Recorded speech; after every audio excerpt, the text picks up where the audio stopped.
Let's get it.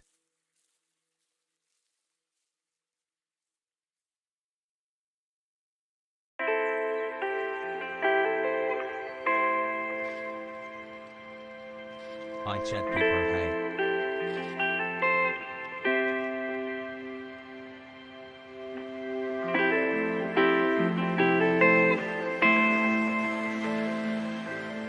Hasan.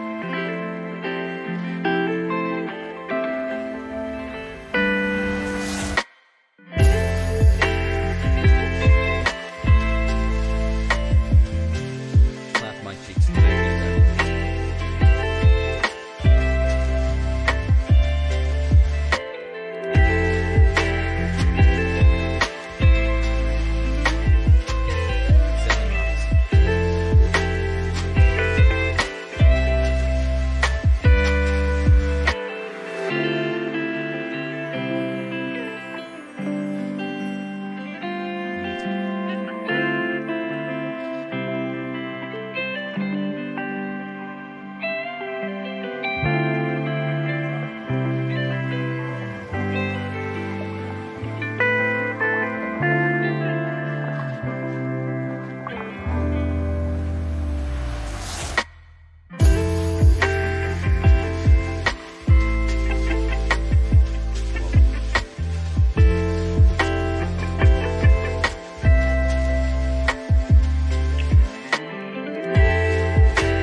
Almost a whole year of being a certified freak 7 days a week pop.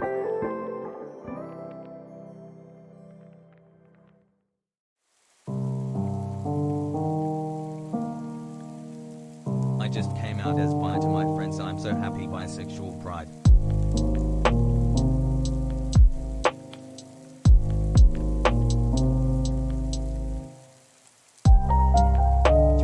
Since I grew out of yit froghood. Can I get some Hasan?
Come a little chat nodders.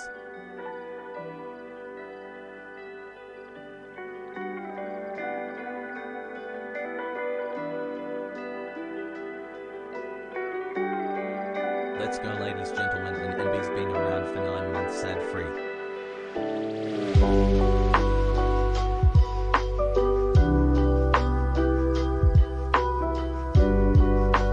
Good evening, afternoon, pre-noon, wherever you are in the world. It's Hasan from the HasanAbi broadcast coming to you live from sunny California, Los Angeles. 10 months Spanish mass.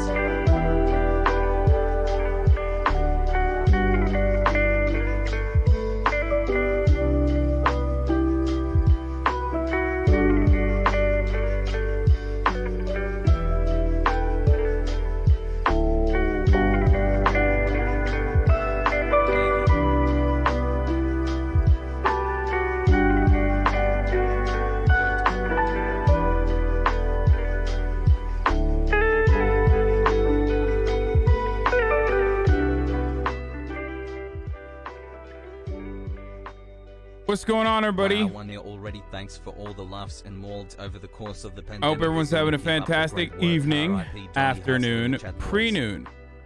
No matter where you are in the world, I'm Hasan Piker, and this is the HasanAbi broadcast coming to you live from sunny California, Los Angeles. Folks, we are live and alive, and I hope all the boys, girls, and MBs are having a fantastic one. It is Wednesday, July 7th, 2021, 11:17 a.m., and I'm a little late. And I apologize.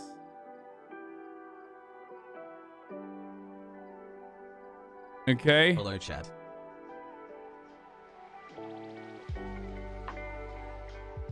Wait, what? What did I mistyped assassinated? Wait, what was wrong with my typing of assassinated? Thanks for the good stream. Oh, I forgot to add the second S.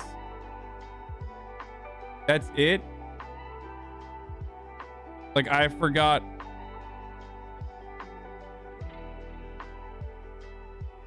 Like, I forgot this, the one S. That's why. Like, people are fucking making it seem as though this is the, like, the worst, the most egregious Hassle. Spelling error of all time.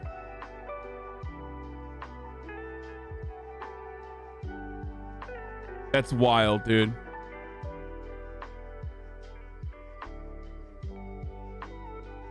That's wild.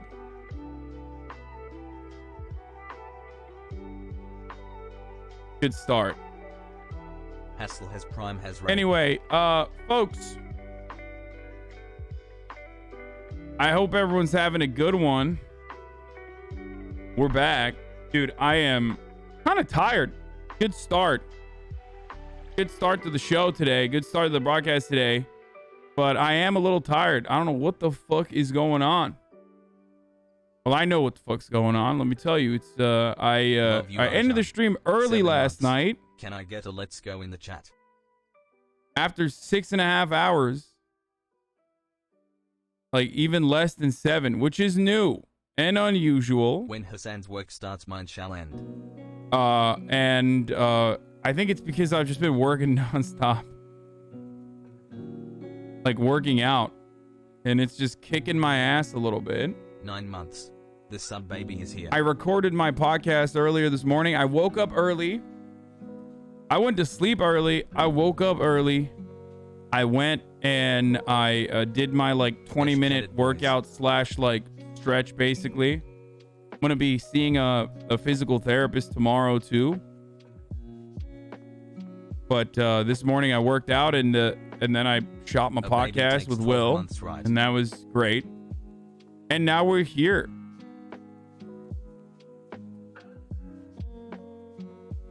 Hasan, you should not work too hard. I shouldn't. You're right.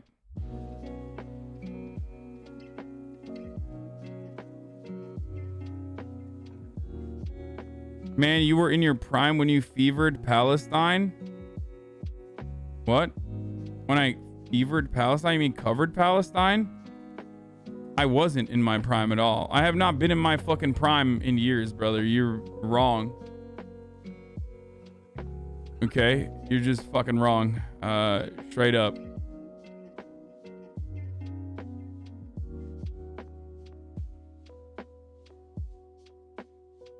You cutting? Yeah, I am cutting. It's probably part of the reason why. But I'm so fat that I'm like, I mean, I'm not fat, but I have enough weight in my body that like cutting shouldn't be this consequential for me at the moment. I don't think it's that. Thank you, V Comrade, for the 10 tier 1 gift subs.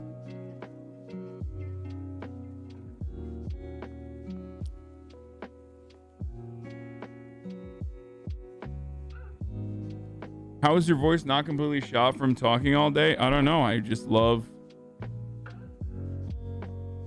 talking. Cutting weight, not like cutting as in Lego. King, why is Cenk trending every day? Some of the worst people on the internet that are functionally a part of the left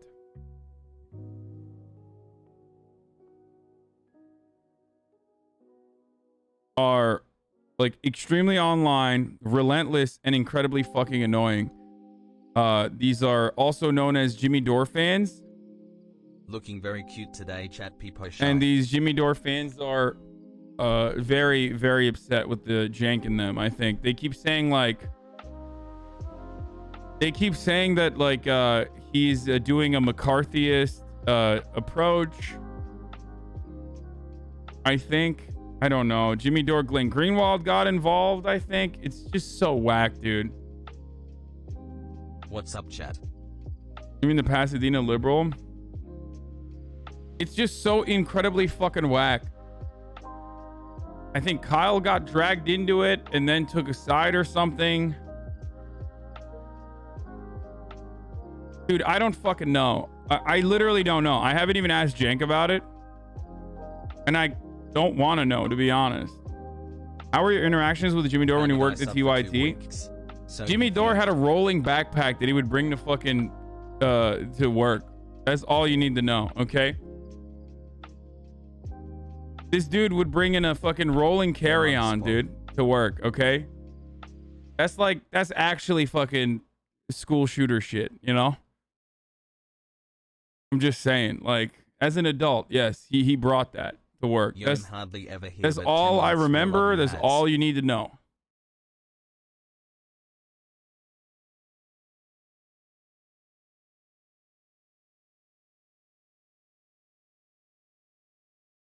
So, imagine listening to a dude who had a fucking rolly backpack.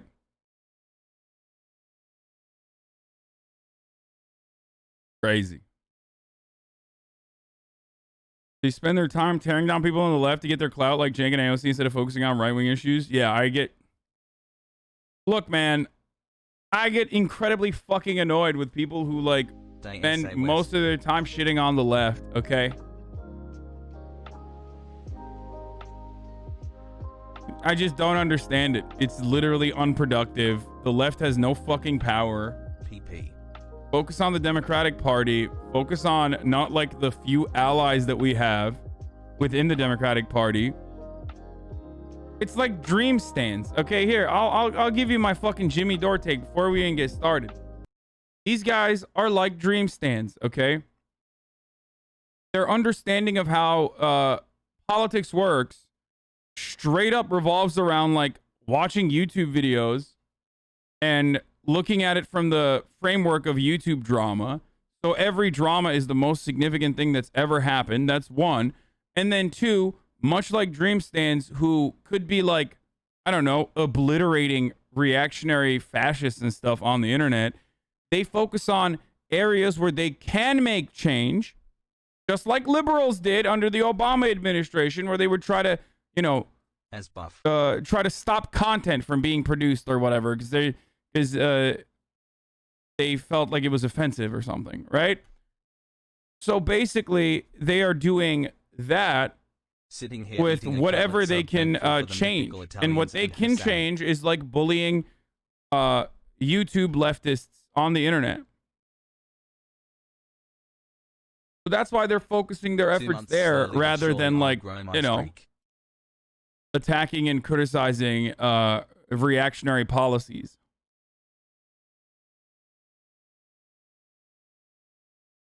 At HasanAbi NGL, yeah, you If I was more of a conspiratorial leftist, I would feel like it's an op to just make the left look pathetic or just eat itself alive, as buff, even though it has no, it just has no way of gaining like serious momentum anyway. Chat is looking cute today, Peepo kiss. It's also kind of like how my audience operates as well. Like my Discord, when left unchecked, will turn into a who's who of like, who's more leftist than Hasan, with people unironically making being more leftist than me their brand so they can like suck up a little bit of clout. I keep hearing and Cenk, build their own personal brand, life of me. Which is why a lot of these, like, I mean, it's kind of similar to the right. Like, right-wingers do this, but they just do this by attacking liberals and leftists. Hey, Hasan, they never do it by attacking each other. There's a lot more solidarity amongst fascists than there are amongst leftists. Which sucks, but that is the way it is. It's just how it is.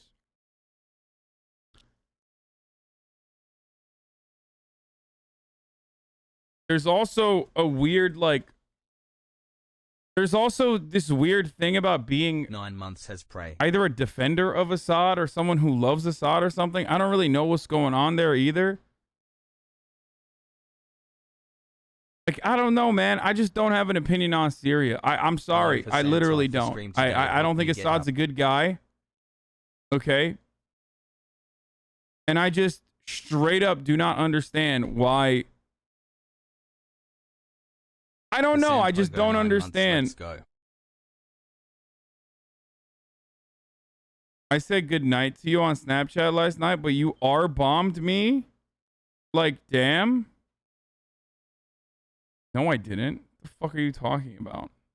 Would you like to join the Cummy Common? I bombed you. Who the fuck are you sending Snapchats to? Pogo.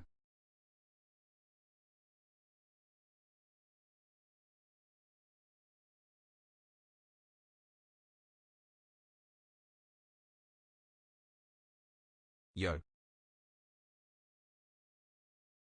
Maybe he means left on red. They meant left on red. Question mark, bro. You literally grew up next door. Yeah, okay. 7 months, nice. So what? We're going to talk about fucking Haiti. Do you know anything about Haiti? No. Shut the fuck up. Just because you grew up next door doesn't mean you have to understand like every fucking complicated... More like open a door and go get some fresh air. Bye-bye. Every complicated political situation that's going on.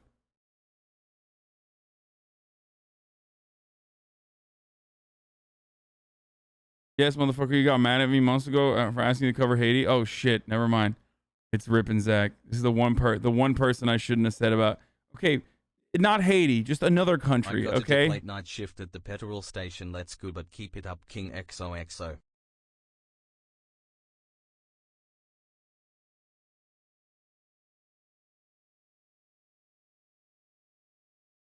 The wonderful thing about Jimmy Dore is that like he's a magnet, dude. So I actually don't have a problem with Jimmy Dore's existence, and here's why. Because he's a magnet for the cranks. In the same exact way that Tulsi Gabbard was. Okay, in the kind of in a similar way to Andrew Yang. So he's just like, dude, keep the cranks there. You know what I mean? I'm totally fine. I'm happy with that. I want all the cranks to just like fucking leave my audience and go there instead of you know, the Tulsi stands and the people who are like, we need a fucking red-brown alliance, like we need to unify with some of these fucking fascists. It's like there are a couple different groups in the extremely online left that I find really fascinating and rarely ever talk about because it's just like it doesn't need to be talked about at all.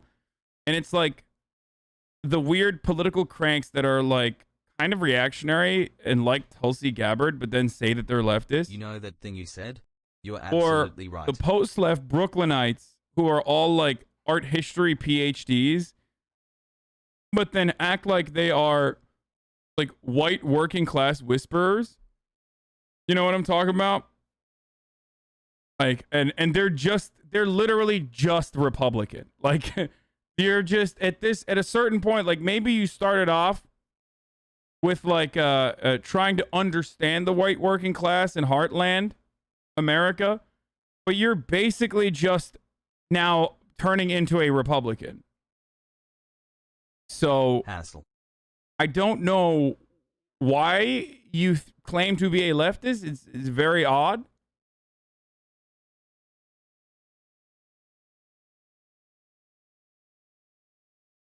You know, the assassination of the Haitian president is scary, and whoever did it seems to have wanted it like the U.S. government was involved. Dude. Hey, Hasan. I don't think the 5 more to go. Has raid, has chud, has buff, has buff. I don't know if the U.S. government was clapping the Haitian president, if we're being real.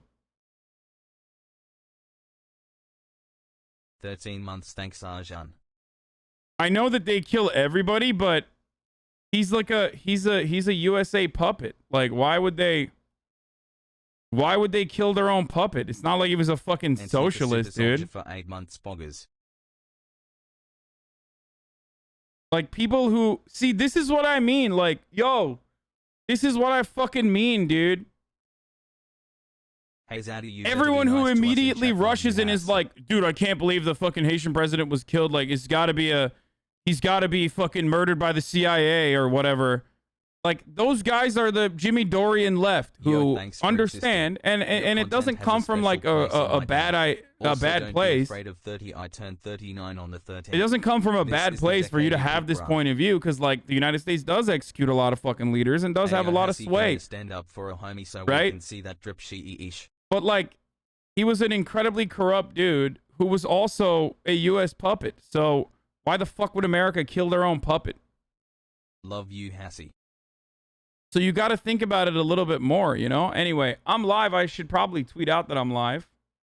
And I have not yet. So I'm going to do that currently. Okay. Daycare is open. Talking about the Haitian president getting murked. And a bunch of other news and drama. Get in now. Don't miss this. www.twitch.tv/HasanAbi. The other reason why I don't want to like talk about the Jimmy Dore Jank stuff too much is because like, happy birthday. It's not like I cover politics the entire time, right? Stop ignoring the Uncle Sam. Oh, 335 raiders from the Majority Report have joined. Hey, thank you, Majority Report, for the raid. I was gone for a month. Is there still? It's not like I'm constantly covering politics, but if I'm going to cover drama from like the political realm, if I'm going to cover drama that's like that revolves around political figures and whatnot, well, then that's fucking boring. Like, I would much rather do it if it's like a Republican getting owned or some shit like that. Like the same Seder destroys Steven Crowder or something like that. You know what I mean? And when it comes to... Hey, yo. You can just lay out your position on OPCW and red baiting. Fuck the Kardashian shit that goes on between them. Happy birthday, Kuro. What I was saying is, I think it's irrelevant, insignificant, and I think like YouTube drama that's equally as manufactured and ridiculous shit poopy is significantly more compelling and interesting to me, and also opens up a new avenue of watchers that I could then slowly but surely educate on world issues, Rather than the RIP. fucking weirdo cranks that are coming in here because they want to see my take on Jimmy Dore and then clip it and then ship it back to him. What the fuck is this? Dude's just posting phone numbers in the chat. What the fuck? Happy birthday, Kuro.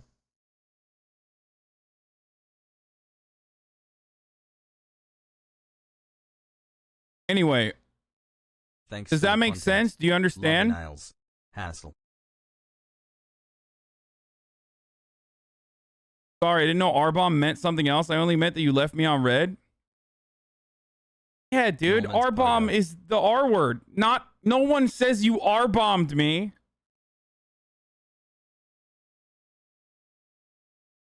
As anything but that. Yes, they do, you boomer. Wait, they do? People say you R-bombed me as in like you left me on red? Wait, really? The drama isn't funny, it's just cringe.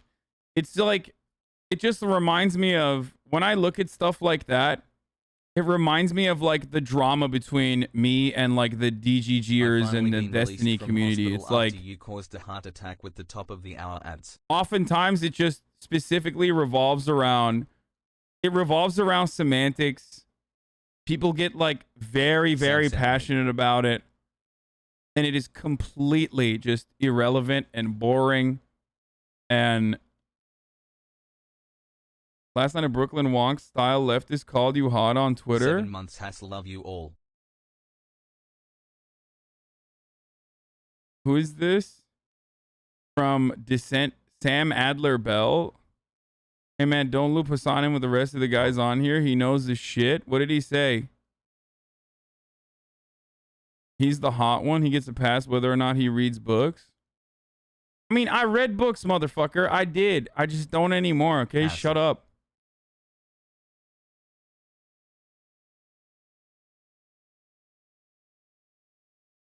I don't know what the original take was, though. I want to know, but I don't know. 3.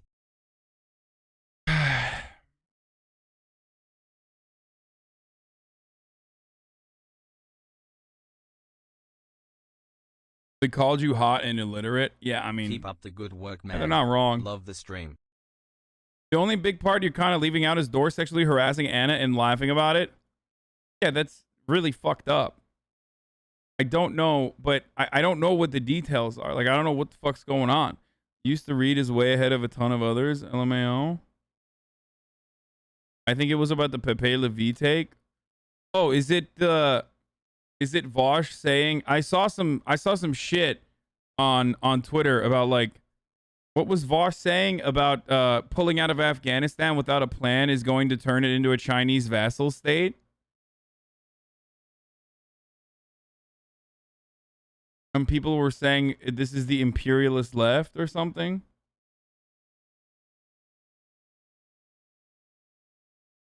Is there no example of Western companies having their puppets assassinated? Thanks for always being you. I mean, they could, but it just wouldn't be the United States.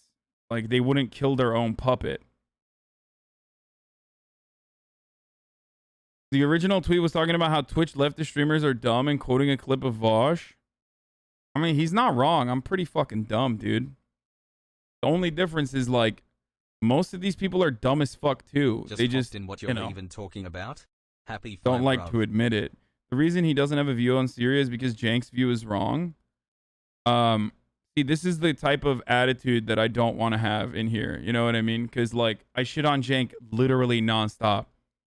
I've been shitting on Jank even when I fucking work there. I have criticized Jank about not immediately unionizing his workplace when they demanded it. Like, I criticize Jank all the time.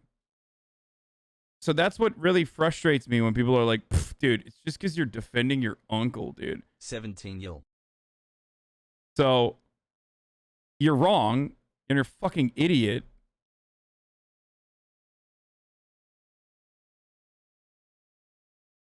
You know what I mean? What if you forwarded this foreign money to Nina Turner's campaign, JK, unless? So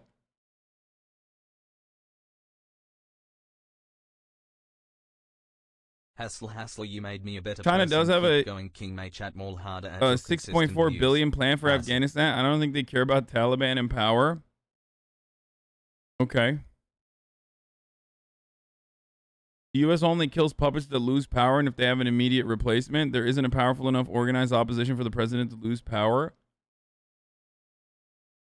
There was one funny part about it when Jimmy said Kyle and Crystal had Cenk's nephew on their pod in replacement of him. It's pretty funny that Jimmy Dore calls me Cenk's nephew as a diss when, like, he's been incredibly supportive of me also leaving the Young Turks from the jump. You know what I mean? But now I'm Cenk's nephew, like he doesn't know who the fuck I am. He's old as fuck. Maybe his brain is not working as well as it used to, you know? It's pretty funny.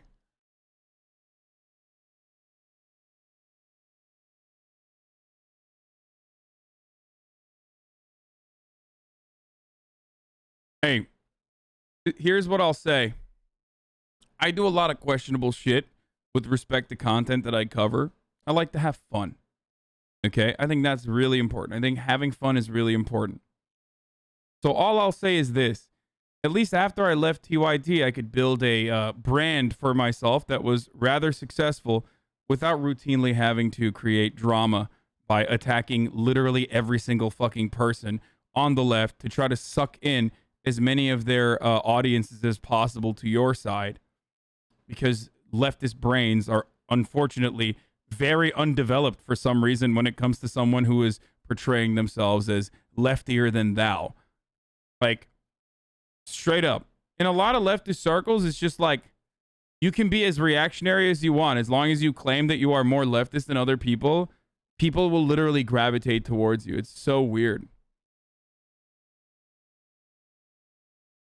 Except for me.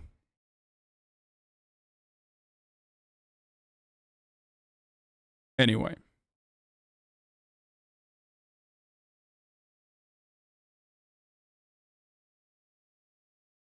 We have to stay in the nations we are in to stabilize them. If we pull out, they're going to end up like Cambodia, and that China is going to go boots on the ground in Afghanistan, so the U.S. has to stay in Afghanistan. Oh, brother, that's not good. That's not good. I don't know what the proper approach is. I don't know what the proper approach is to leaving Afghanistan, but like, I don't know what the proper approach is to, like, what the best possible way of leaving Afghanistan is, but I think ultimately America leaving Afghanistan is still good. The Taliban is now going to take over Afghanistan, and the only reason why they're able to do that is because we destabilized Afghanistan and neutered any sort of like potential opposition, any sort of counterweight to the Taliban. Now, having said that, we also created a legitimate cause within the Taliban, a legitimate call to arms for resistance. So, you know, make it China's problem. It's worse. He said China would go in and build infrastructure for them, and that's a terrible thing we should be afraid of. Not even a Chinese military intervention. Yeah, here's my take on this, okay? And I'm honest.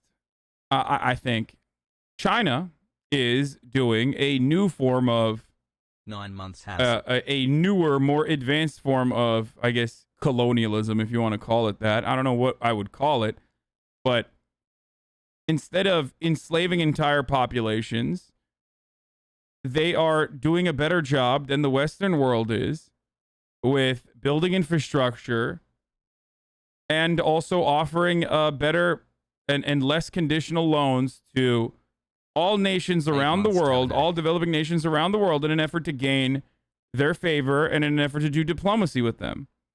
Now, if you are a free market capitalist, then what you should do is, I don't know, offer more favorable aid to these countries 9 months rather than the IMF. Twitch and motivating me to why don't you compete in the marketplace and see if these countries would, if you treat them better, choose to work with you rather than China. I don't get it. Just fucking compete with China, dude.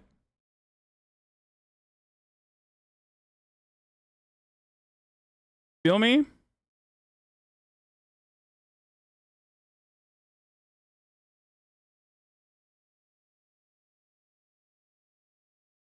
Like, if you don't like China taking advantage of the way that the Western world is destabilized and exploited and enslaved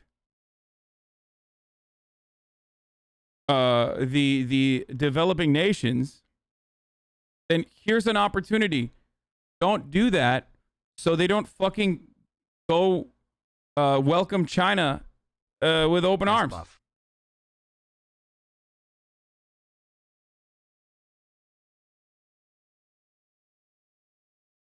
As it stands currently, Chinese neocolonialism is, or at least in the short term, more ethical than what we have done consistently all around the world.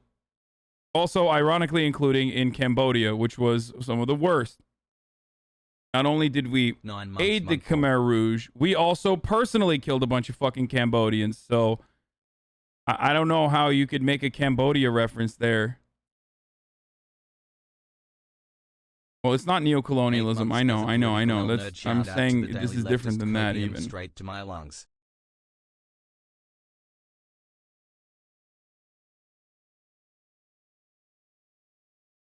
Thanks for streaming.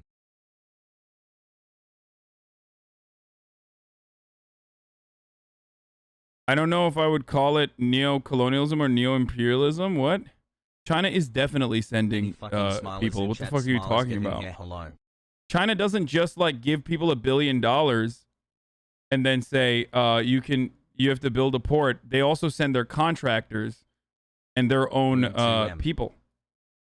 Yeah, see, this person is right. China is basically saying, we'll loan you $1 billion and then you can pay us back by letting us build a port with Chinese contractors, running it with Chinese employees, and leasing it us to 100 years.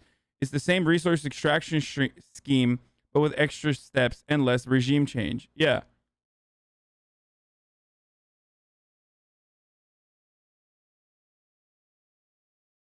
In some ways, in the long term, it could even be more damaging. But in the short term, it's not as invasive and damaging as the Western imperialism has been historically. It's just new. The way I see it is, I feel like no matter who is the hegemonic power, they're just going to be fucking devastating. You know what I mean? Hello, baby. No matter who is in charge, they're just going to be bad. I'm not a firm believer that, you know, and there are some people in here that do legitimately believe this. Like, I'm not a firm believer that the Chinese Communist Party is actually going to slowly but surely, through a transitional socialist, international socialist state, move towards like full-blown communism or anything like that. I think they're just like they are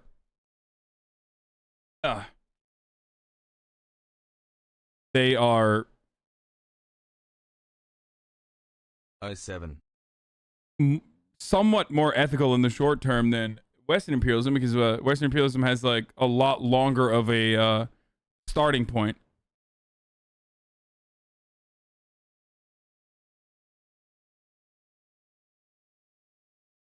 The worst part about it is that like these countries have no other option, and they will fucking, of course, welcome Chinese intervention and Chinese aid, since you know, Western aid has always been conditional and has led to regime change and has been way worse than the conditions that Chinese aid comes with.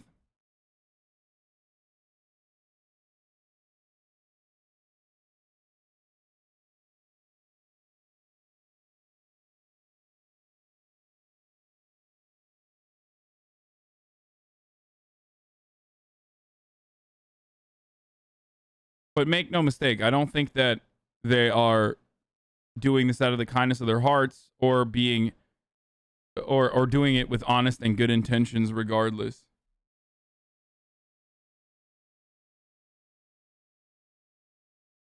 Feel me?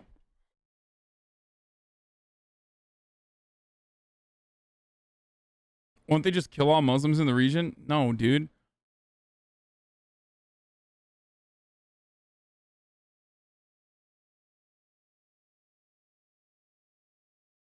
Anyway, let's keep going. Tony Macaroni. It's pretty hard to be worse than the IMF. Okay? So that's the main problem there, if you ask me.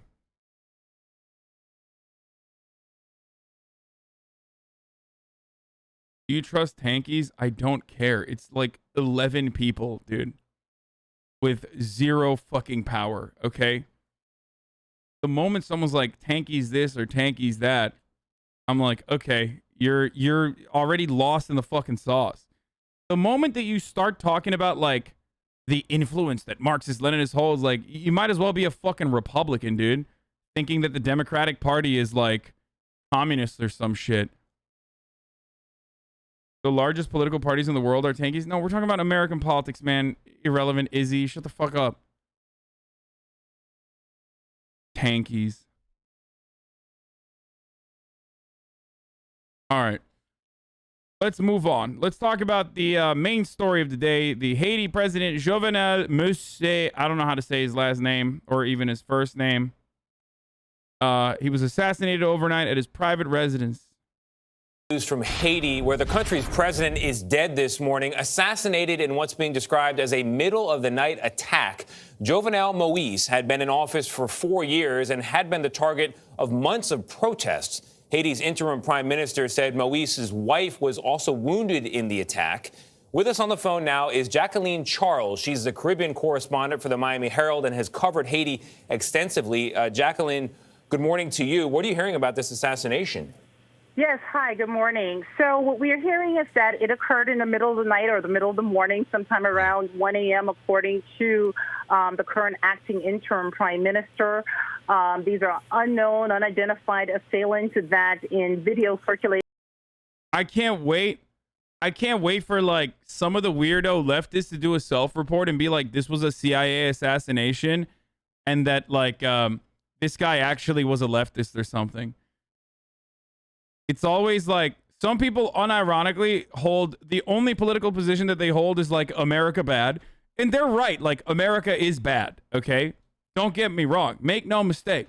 That lands them like in 85 to 90% of the situations in the right side of history.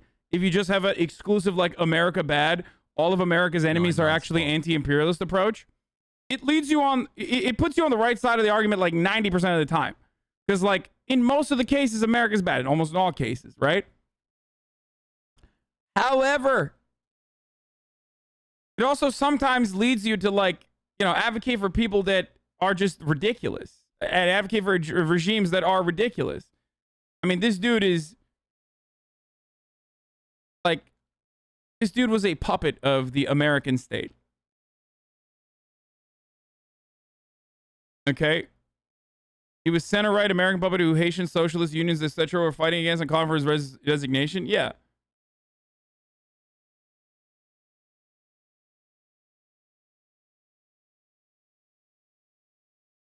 Let's take a look. Let's keep They going. identified themselves as DEA agents or that this was a DEA operation. These were not DEA agents. There was no DEA operation. Yeah, that was the wildest part. That, like, when the assassins rolled up, they yelled, "It's top of the hour every hour. It's time for a 60-second ad break." This guy was a big piece of And they shit. were like, whoa, what He the impoverished fuck? my cousins in Haiti. And Made life then unbearable they for literally them. followed He up by stole the saying, if you'd federal like to money no that longer see Venezuela the ads, gifted all you us. need to do is Just a subscribe, either for complete scumbag $5 or for TBH. free with a Twitch Did Prime. destabilize the country. You can... A total puppet. Wow, making fun of death, though? Yeah, of course. We make fun of death all the time on this broadcast. Welcome. Okay? sorry that you just got fucking absolutely clapped on that. That just like hit you in the face, dude. Anyway, you can also use an ad blocker or a VPN if you want to avoid the ads. It's crazy. Like, that's what they said. It's not my fault. You were not expecting that. Here's the ad break now. Okay, all jokes aside about the ad break and shit, what they did actually yell out was that they were DEA agents. One of them had an American English accent, and the other ones were speaking in Spanish. Let's keep going. Maybe we'll talk about it. One high-ranking official told me that these are quote-unquote mercenaries. We're still trying to figure out who they were, who hired them, what's the motive behind all of this. And yes, the president was quote-unquote mortally wounded, but he is dead. The statement from the Prime Minister's office says that some of the unidentified assailants spoke Spanish. Is that credible? And also, what's the backdrop here? What led up to this middle-of-the-night attack? So, yes, it is credible. They spoke Spanish and they spoke English with an American accent. The backdrop. Like, for the record, for people who are saying, like, oh, this guy, CIA assassinated him. He's like, I don't even know if anyone's saying that, like, he's anti-America or anything like that. But yeah. I will mention that Democracy Now! Has covered the Haitian regime numerous times throughout the past year. Rip and Zach in the chat has been yelling at me to cover it, and I just refused to cover it until this moment. And also, the protests were against America because the United States was literally funding and facilitating this oppressive Haitian regime under this dude who was going after his fifth term and trying to extend it again, and was refusing to leave power. And then he would just like blame it on COVID. So I don't think that it's people think that the DA would announce an assassination on the megaphone. No. It's probably mercenaries. I don't know who it was. I don't know who would kill him, but it probably wasn't the American government, is what I'm trying to say. The American government is not going to fucking murk an American asset unless they have like a fascist to overtake immediately and use it as a coup d'etat. The American government will assassinate leftist leaders immediately, but they're not going to assassinate like a center-right American puppet. It'd be like assassinating Guaido for no fucking reason. So,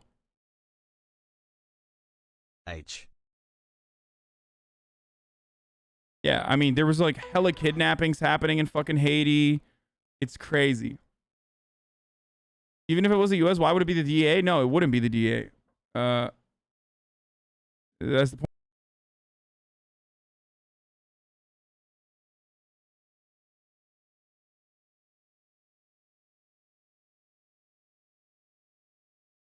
Haiti is a country that has been in chaos now for a while. President Moïse has been in office for 4 months. He's been contested almost from the minute that he got into Sorry, I was talking to my mom.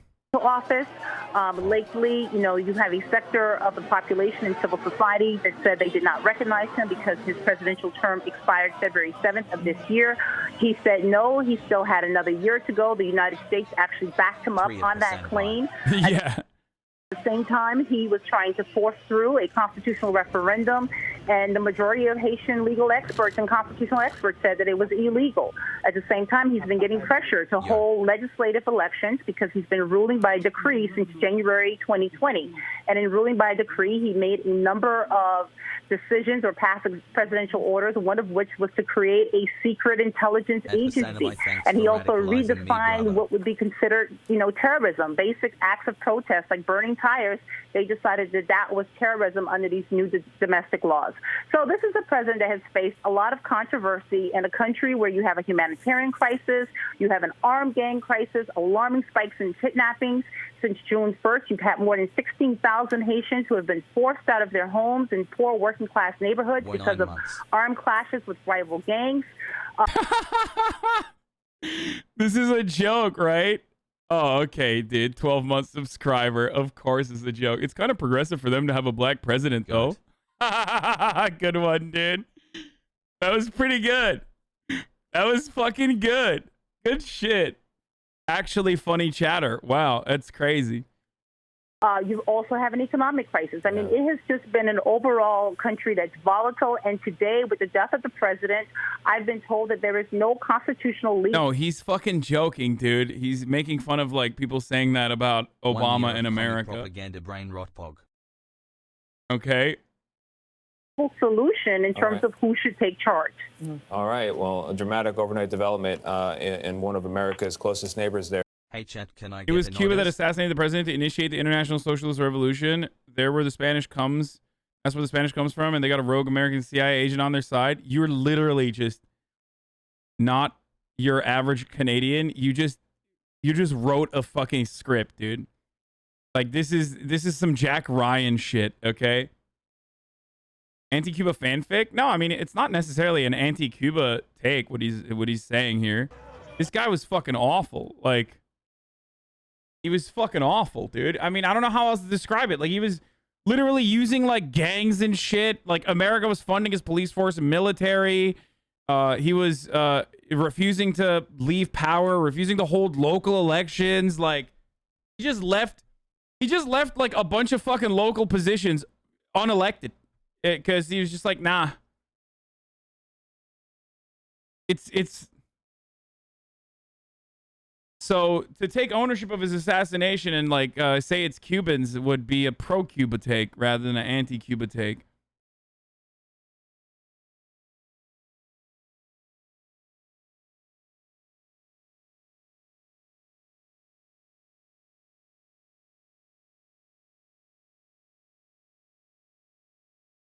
"17 months, baby." I live in DR, seeing both how our states work. I do not believe it's a U.S. thing, but a narco state thing. Said it like 5 times, Sag, 6 times now.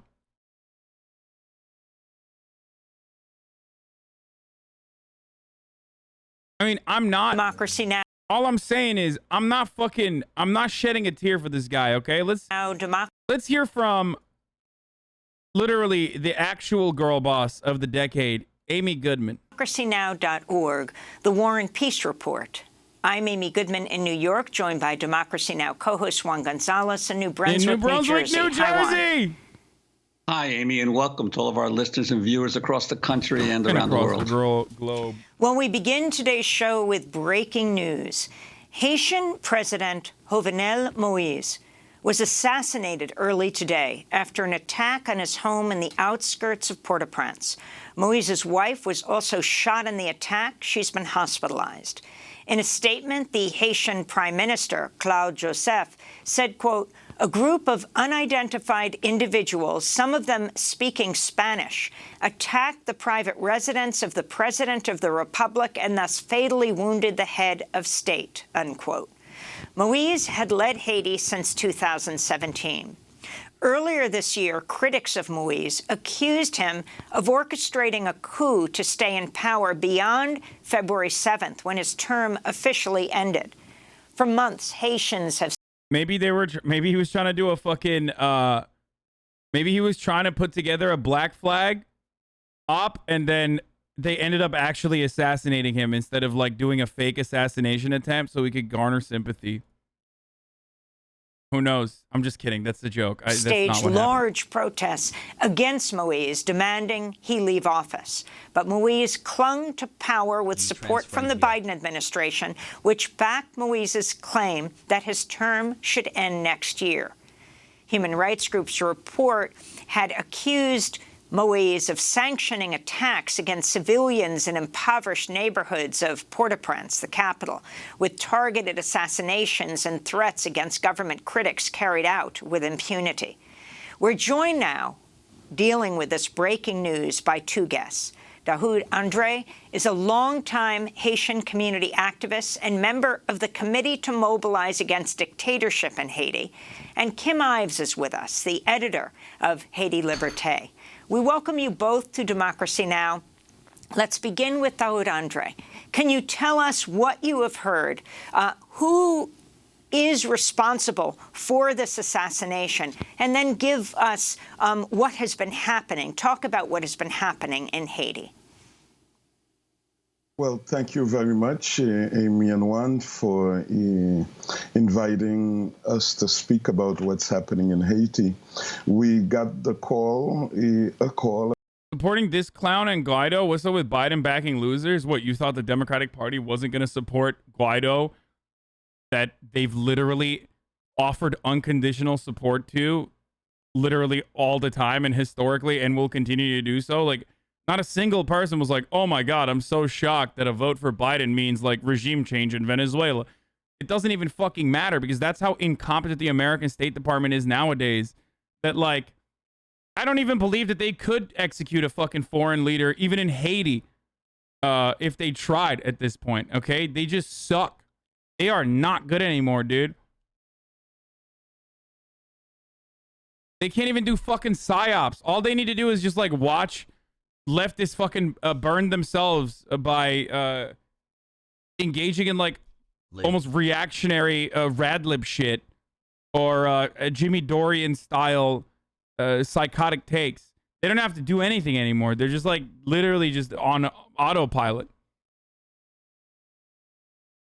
Speaking of Guaido, the Venezuelan president is warning the country to stay on alert due to the CIA meeting with Colombian and Brazilian leaders. He's scared for his life. I mean, Brazil is you know, a sea change is coming to Brazil too. About 5:30 this morning, to say that radio in Haiti had reported that overnight Jovenel Moïse had been assassinated. I should say that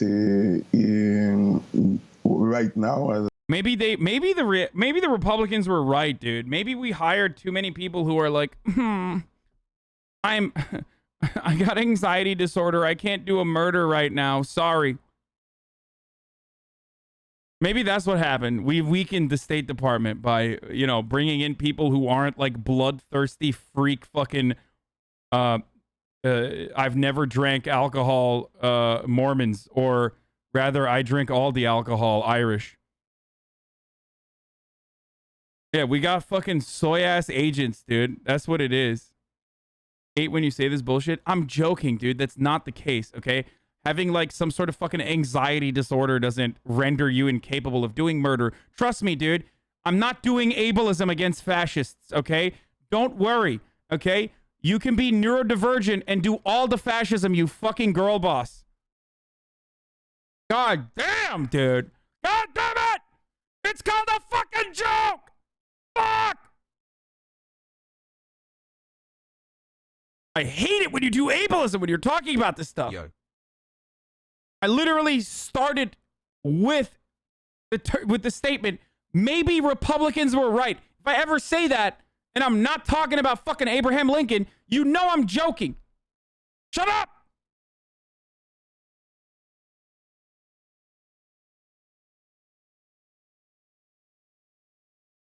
I'm gonna joke. As of now, we have no clue where this assassination came from.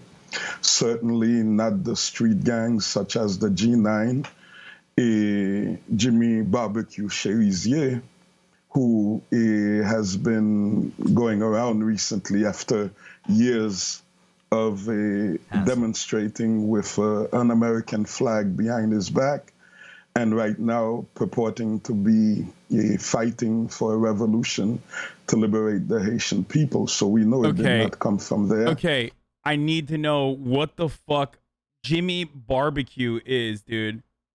Oh my God. His name is Jimmy Barbecue.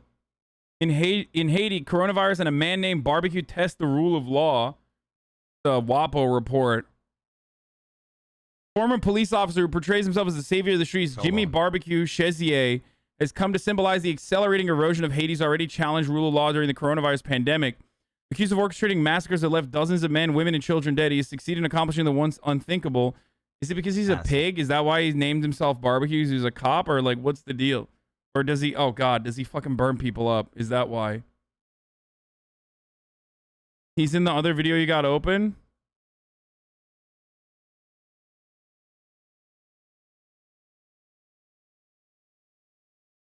We know that it could have come from the oligarchy, such people as Reginald Boulos, maybe, you know, the Dimitri Vorb, that at present it appears that Damn, dude, Haitian gangs have hella drip though. I'm sorry. I know that's irrelevant, and I know that they're fucking brutal and shit, but goddamn, they're drippy. Sorry. Jovenel Moïse has some difficulty with them, because we can imagine that it would take a lot of money to do and resources to do an operation such as this. But a lot of people that I've spoken to this morning are saying it's probably the U.S. government, again,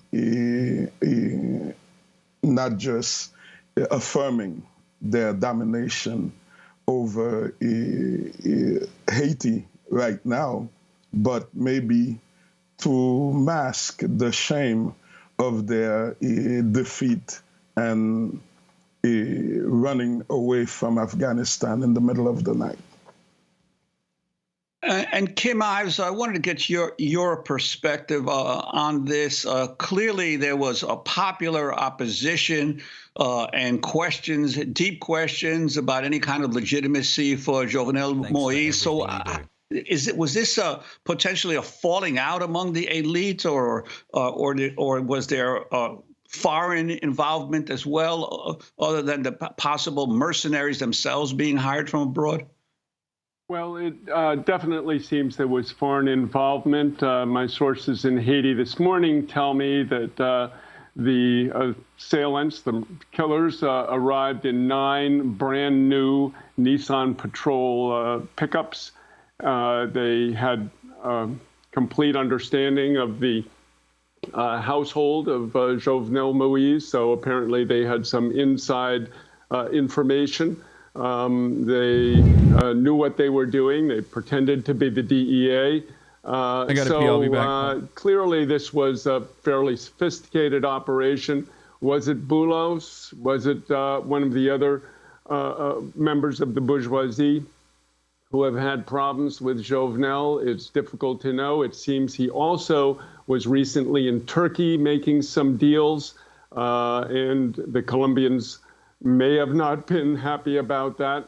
That's one of the rumors going around. So we have to wait and see who was behind it. But definitely on the street, things have been very hot. The revolutionary forces of the G9 family and allies have basically been also calling for Jovenel to go. So I don't think there's anybody that is going to be unhappy with this outcome. It was a time when he was very isolated, even within his own circles. And the fact that they were speaking Spanish? Yeah, and that's the big question. Yeah, I'm trying to find out why they think it was Colombians involved. I don't know if it's an accent question. I haven't gotten an answer back, but I believe that, you know, it was definitely some fairly sophisticated mercenary operation involved. Yeah, I mean, and Dawood, I wanted to ask you in terms. I mean, they were sophisticated because they were able to do it. You know what I mean? It had to have been.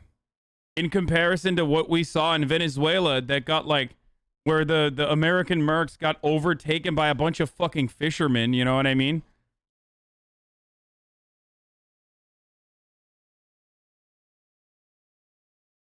İspanyol Türkleri assassins.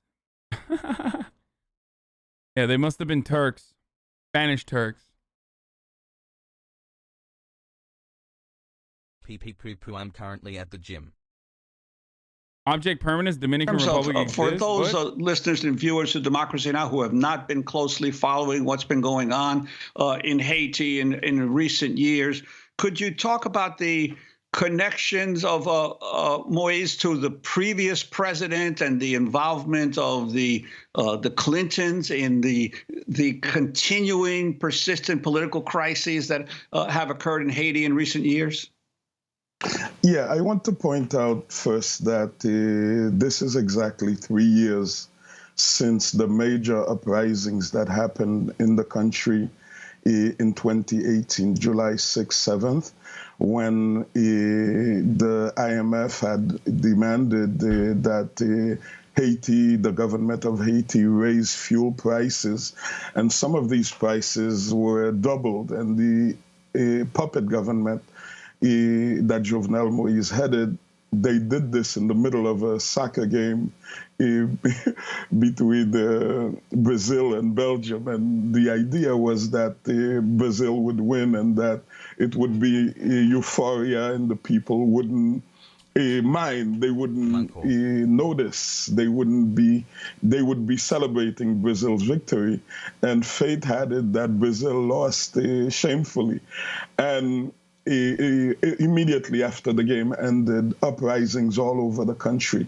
So it's important to note this date, that this anniversary, and that Jovenel Moïse would be killed on this anniversary. But also, this man is not, he's trying to hide his feelings. He's not doing a good job. Okay? I mean, he's literally just laughing, dude. It's fucking awesome. I want to point out that what Kim Ives is calling the revolutionary forces of the G9 and Jimmy Cherizier, these are criminals. These are people that are responsible for killing massacres in poor neighborhoods in the country. These are people, and a lot of people find it amazing, unbelievable that Kim Ives and his newspaper, Haiti Liberté, would be defending it, trying to make people believe that these are revolutionaries. These are the people who are throwing 78-year-old elderly folks off of buildings, burning them alive, that these are the people who are going to save us. The audience should understand, yes, Martelly was handpicked by the Clintons as a... Wait, I'm confused. Did Kim Ives actually say that the G9 is good? What the fuck?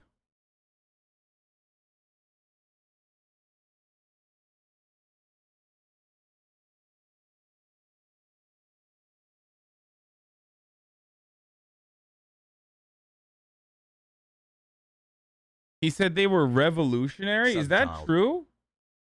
Wait, this dude writes for The Intercept and shit too, no? I like...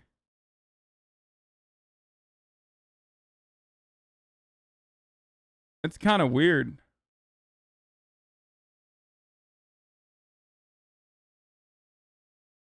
You know, a puppet as someone who would do their bidding.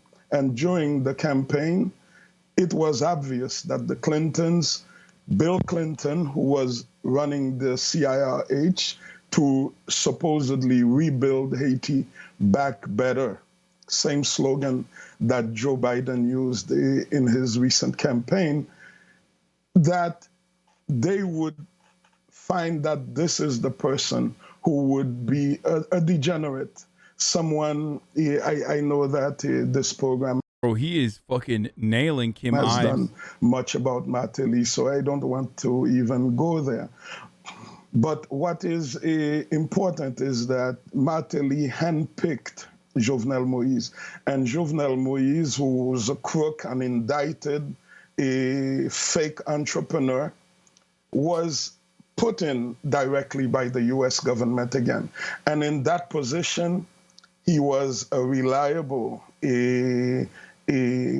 puppet to first Donald Trump, to the point that he betrayed Haiti's historic relationship with Venezuela in recognizing Juan Guaido as legitimate head of Venezuela.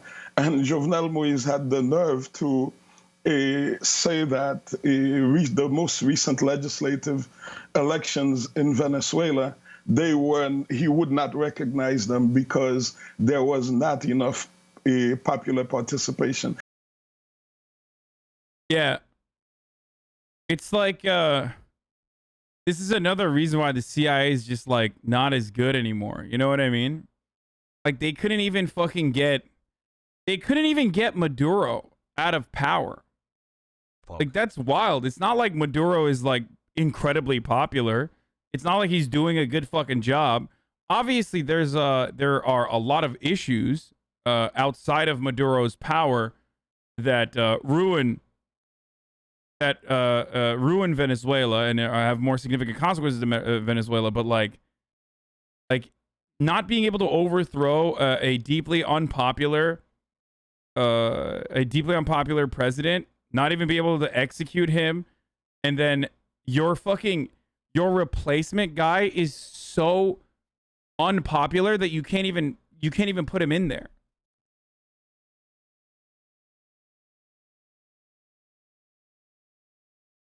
Like it's wild, dude. It's actually wild. Like Guaido's the best guy you could find for the job. So bad. So bad.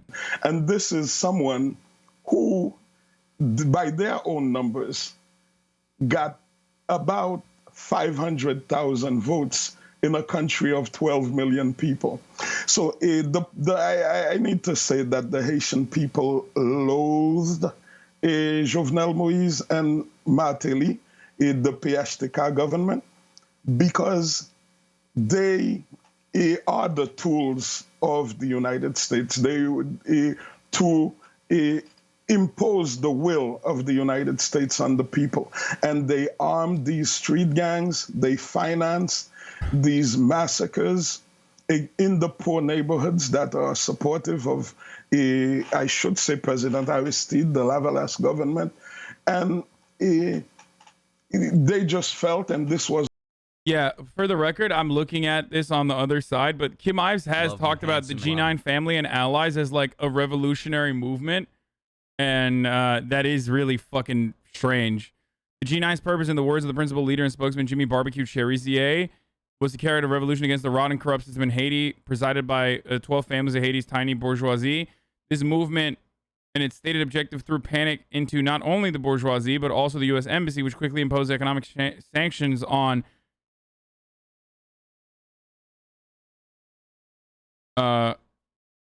Cherizier, while its human rights ally Pierre Esperance of the National Network of Defense of Human Rights, in report after contested report, demonized Cherizier as a monster, dismissing his declared goals of eliminating kidnapping and crime in the shanty towns, as well as pressuring for schools, clinics, roads, sanitation, and other services in the slums desperately poor.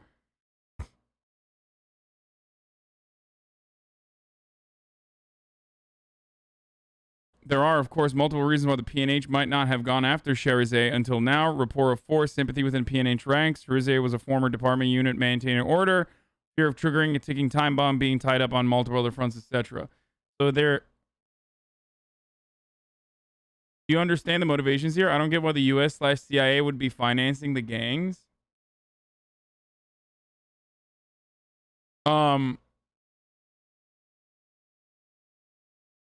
do you sanction one dude? The American government does that all the time, dude. What do you mean?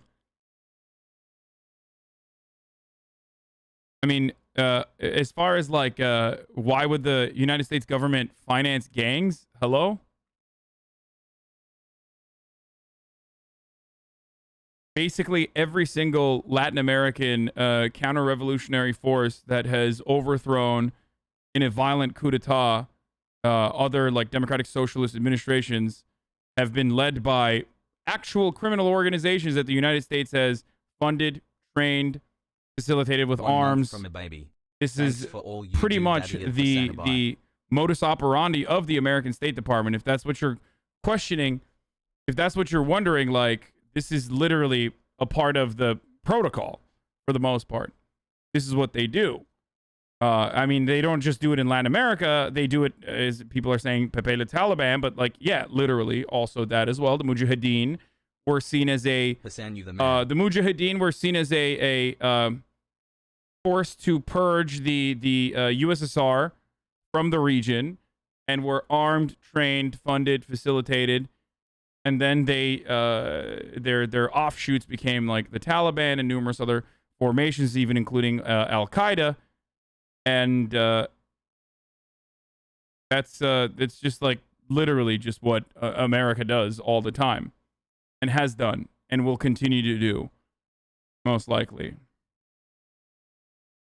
If they fund local gangs, they can turn around and say, look, we have broad popular support.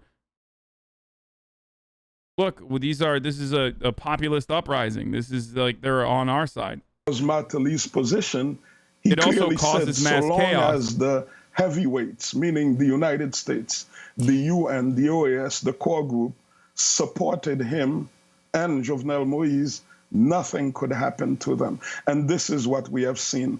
The support, the unequivocal support of the United States to the PHTK government, who was killing the Haitian people and stealing the resources of the country. I want to get Kim Ives' response to this clip. One of Haiti's most powerful gang leaders warned this week he was launching a revolution against the country's business and political elites.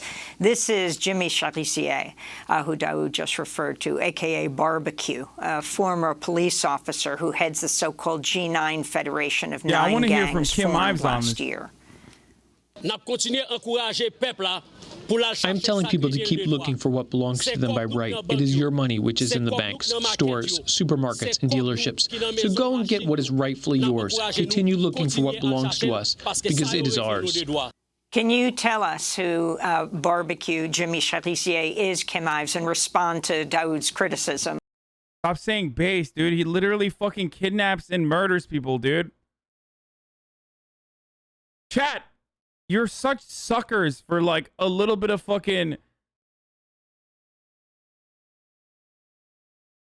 Dude, you literally... I feel like you get excited when you hear anyone say anything that is, like, relatively revolutionary or some shit without taking into account, like, the actual... Without taking into account anything that they do beyond the aesthetics, dude. Holy fuck. Of your paper, Haiti Liberté. Yes, I can. Haiti Liberté, of which, by the way, I'm just the English language section editor, has been following with very great interest the emergence of the G9. Unlike Daoud, Andre, I have met with Jimmy Charisier and a number of the organizations on the ground in Haiti. The massacres that he's describing are really the product principally of... Oh, I fucking knew it, dude. He's gonna... Okay. An outfit called the RNDDH, the Haitian Network for the Defense of Human Rights in Haiti, headed by a guy called Pierre Esperance, who also issued fallacious reports against the Aristide government after... By the way, this is analogous to why I never cover Syria and why I don't talk about Gray Zone as well, because there is so much misinformation on the ground. It's virtually impossible. Everyone has their own fucking biases. There's like numerous different kinds of ideologies at play, and this type of commentary it just confuses things even further. The 2004 coup d'etat. He has basically waged some kind of holy war against Jimmy Charisier, who, according to Charisier, he asked to bump off to rub out a rival human rights group head. So Jimmy Charisier was a stellar policeman who was basically radicalized by his betrayal by the Haitian police leadership, who hung him out to dry after a operation went badly in Grand Ravine in 2017. And he was dealing with some of the leading lights of the opposition, Reginald Boulos, previously mentioned, a guy called Yuri Latortue, who is also an alleged former death squad leader and was called the poster boy for political corruption by the U.S. Embassy itself in the WikiLeaks cables that we released a decade ago. So he soured on them too, and he saw that both the government of Jovenel Moïse and the opposition, the bourgeois opposition with which Daoud is aligned, were rotten. And he said, we need a revolution because the people need schools. They need clinics. Just admit you don't know. Most of us don't know either, but to take a firm stance against, oh my God, how dare this man go against the other guy? I mean, I know a bit about Haitian gangs. Like, I've been following Democracy Now!'s coverage over the course of the past year, just because I don't know about fucking Jimmy Barbecue or anything like that, but specifically, but I do know that, you know, they've been doing unspeakable acts of violence towards protesters and like just regular Haitian people. They need sanitation. He took me around the neighborhoods of Delma 4, Delma 2, Delma 6, where he grew up. He's a street, the son of a poor street vendor.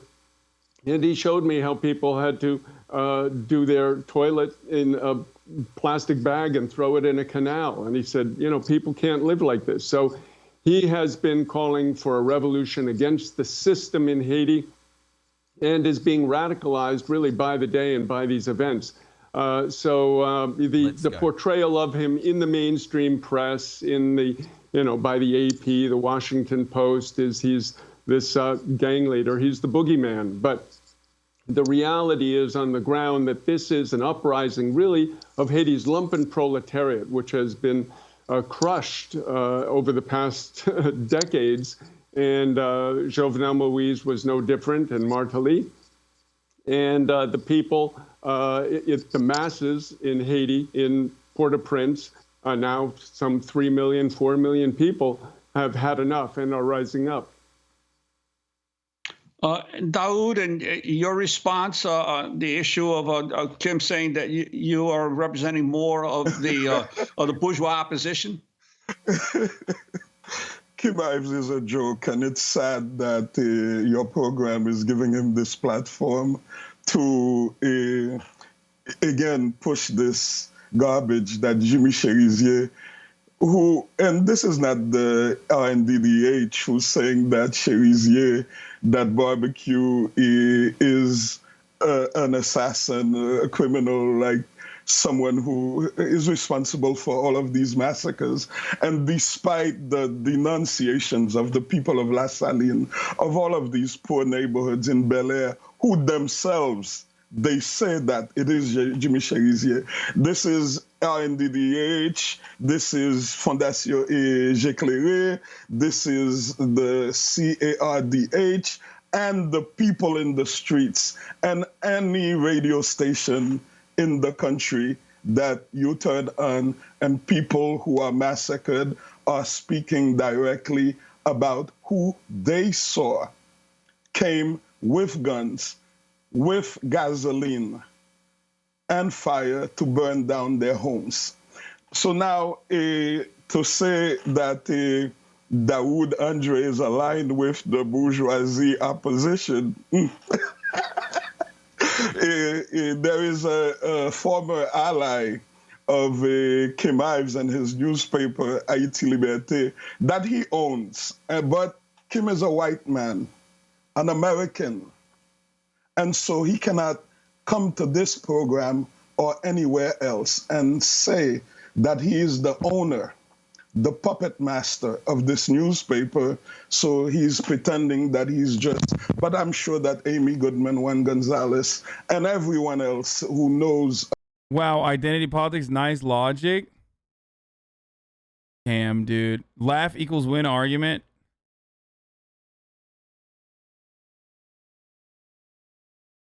Bro,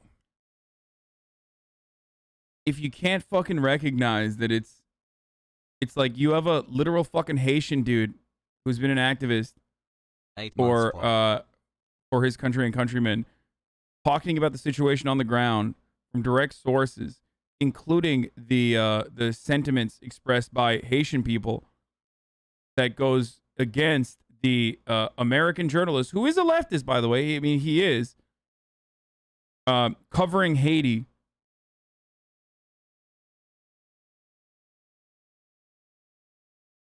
If you consider that to just be like lol identity politics, you're literally out of your fucking mind.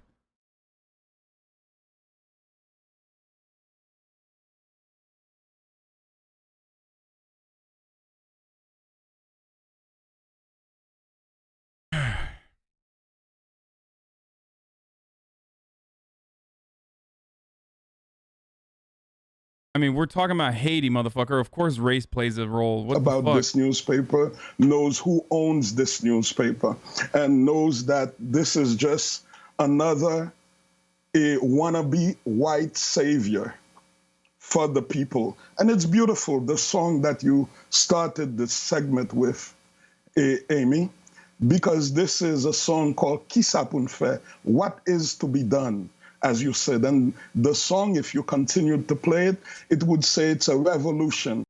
I agree with him, but saying white man is what chatters say to you to get you mad? Yeah, but I'm not talking about fucking Haitian politics against a Haitian dude, okay? If I was literally fucking talking about Haitian politics against a Haitian activist from my place, it's a little different.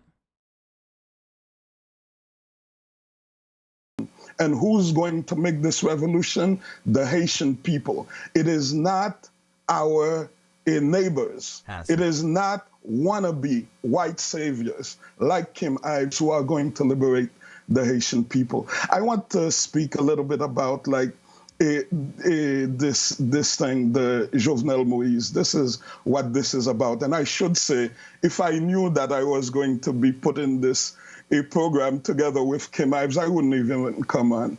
And you should go to Haiti. You've been to Haiti, Amy, one, and go speak to someone like Oxygen David, who worked for years with Kim Ives.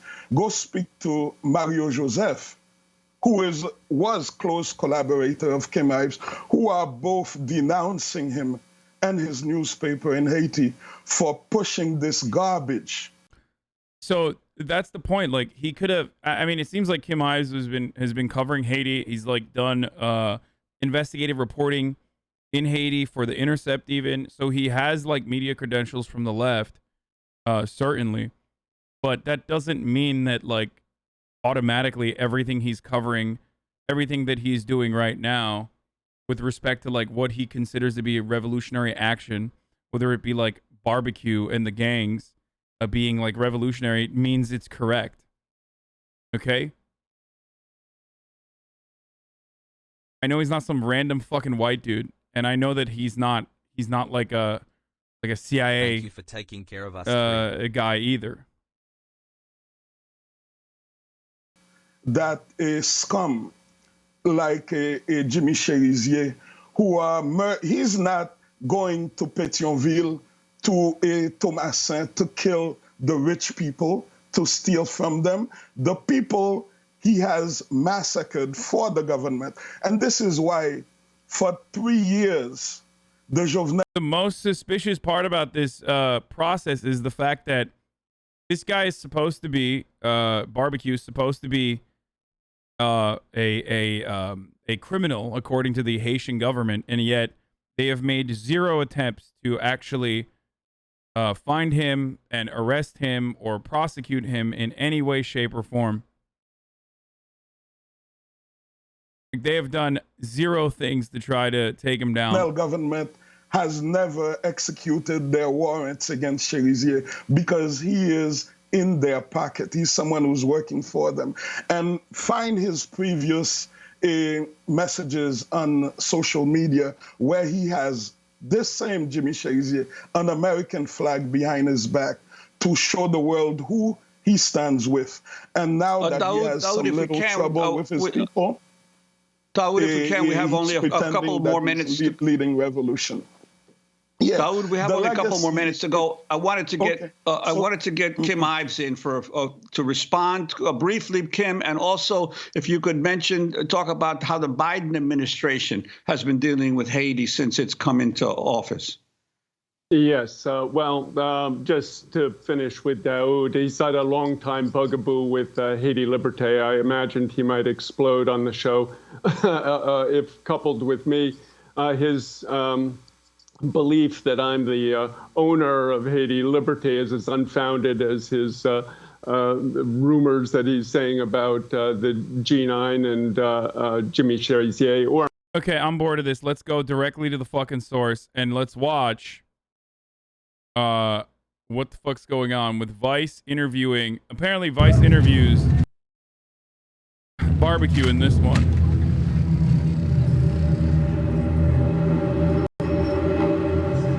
Now, don't get me wrong. This is fucking Vice, so it can go either way, okay? It can go either way. I'm going to let you know. Sometimes they have some real sussy baka reporting. An immediate one that comes to mind is like covering the blockade in Yemen from as like pro-Saudi a point of view as you could possibly get. That was like a big, I would say, misstep in the way that Vice covered that. Okay? And then other times they're very good. So we'll see what is going on here.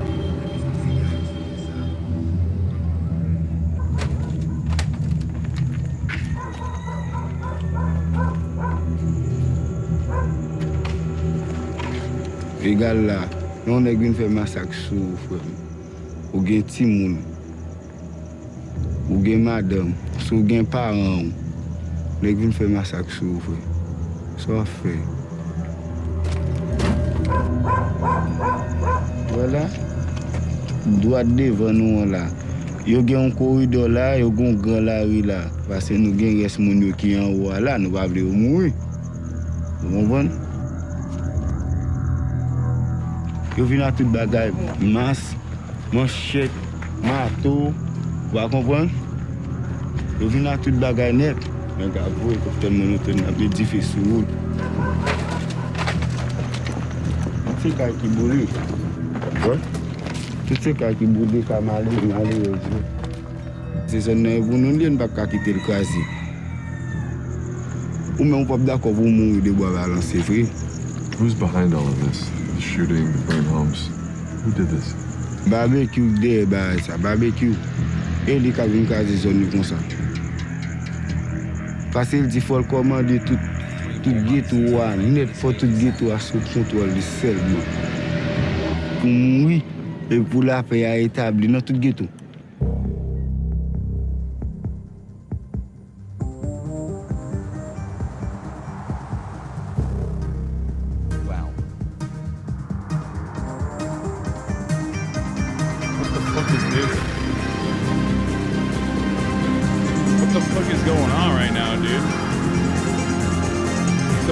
Barbecue video? No, shut up. No.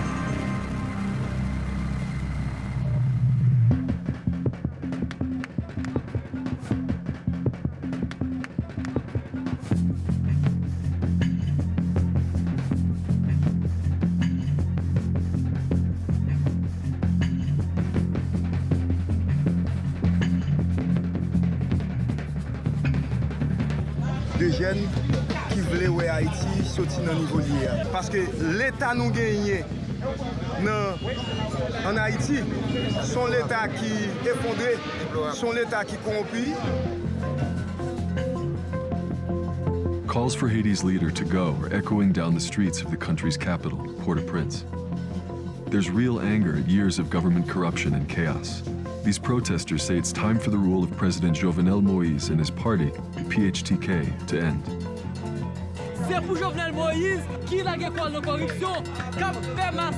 For people wondering, the people of Haiti, okay, the actual people of Haiti, they don't like the current president, or the one that just got fucking off, okay? And they don't like the gangs either. That's because I see a lot of people in the chat asking, like, what's the deal? Are the people like fond of the gangs there? Do they seem as like revolutionary forces? No. They also, for understandable reasons, do not like American interference.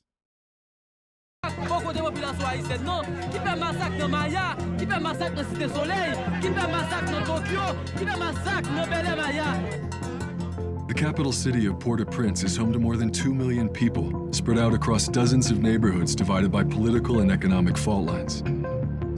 Like many places in the world, violence and politics have long gone hand in hand here. But recently, the fighting that has engulfed the capital has reached a new level of intensity. In many neighborhoods, there's almost no official police presence. and residents are forming their own armed groups to protect themselves.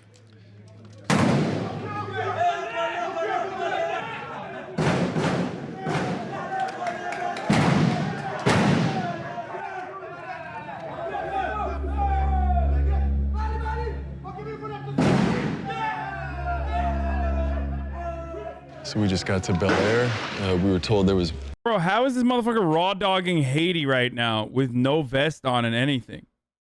That shit always blows my mind. Yeah, we make fun of like Vice for having like skinny Brooklyn journos with like a beard and you know, glasses going down to these like conflict areas, but it is still kind of insane that they straight up go out there. So the newspaper guy, Kim Ives, got slandered by the activists and was right the whole time? You must be confused. All of these people are talking about how they've been victimized by fucking barbecue. And Kim Ives said barbecue was a revolutionary activist. So you must be confused.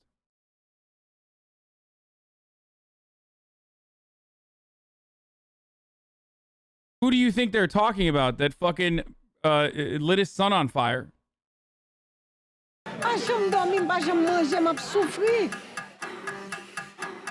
C'est moun ka viv nan la ria, c'est pas bête. Si l'État pa ka fait travail nous même, n'a veille zone nous, n'a fait travail zone pa nous.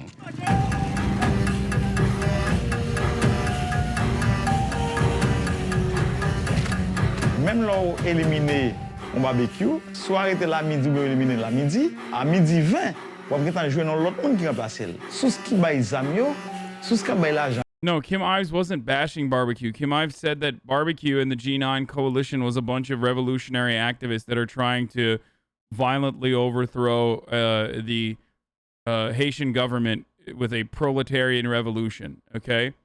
And that they are simply targeting the bourgeoisie, when in fact you can see that they're not just targeting the bourgeoisie right here.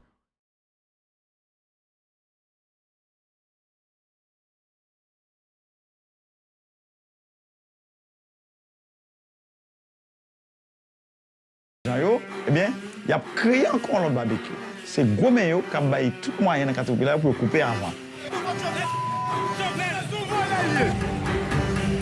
Ruling by decree or by the gun may seem effective. But the problem is everybody wants to see like black and white. Everyone wants heroes and villains in a story to be able to perfectly craft a narrative.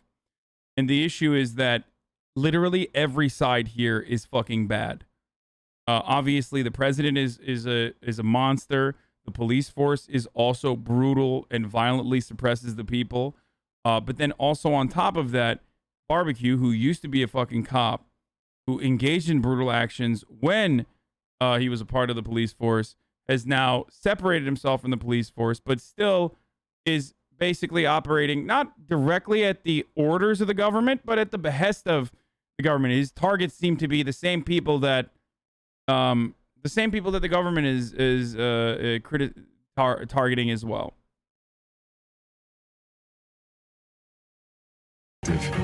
But it's creating real anger. And there are many in Haiti who refuse to be intimidated. And as the opposition hardens, there are signs that a tipping point may be coming, one that could plunge the country into chaos. What happens if President Jovenel doesn't leave office? He's called Barbecue because he fucking barbecues people. Stop saying, why is he called Barbecue? Pretty badass. No, because he lights people on fire, dude. Okay? Stop saying it's fucking badass, dude. Pour lever camper, demander pouvoir compte et pouvoir commencer à préparer et tout côté pouvoir qui senti qui a levé contre l'île, il commence à déstabiliser yo. Même quoi que je dis 7 février, si Jovenel Moïse pas parti, c'est vraiment on va être terrible qui va arriver en Haïti. Barrique nous pas la suite. We talked about that Teddy Fresh strip yet? That's the shirt I'm getting to. On December 10, 2020, the United States government announced economic sanctions against Jimmy Barbecue Cherizier and Josephia Richard Duplon for their alleged roles in the La Saline massacre. In February 2021, President Jovenel Moïse refused to leave office. He is still in power. 1 year, ask Hoggies. Well, he refused to leave office, but he is no longer in power. That's for sure.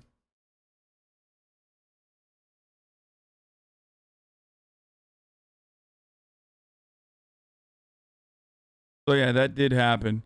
There's another one that shows the local anger against. This is a more recent one.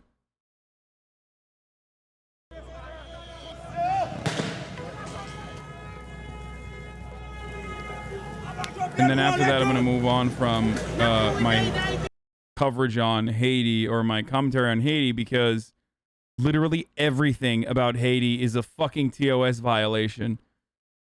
And it's very annoying.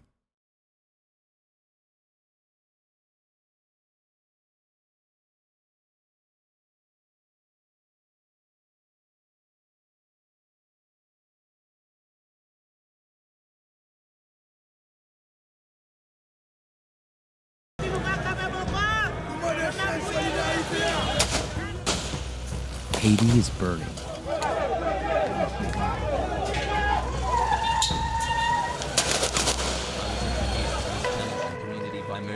For weeks, thousands of angry protesters have been marching through the streets of the capital, Port-au-Prince, demanding that President Jovenel Moïse step down. Democracy, coup d'état, moi pas besoin. Démocratie, kidnapping, non pas besoin.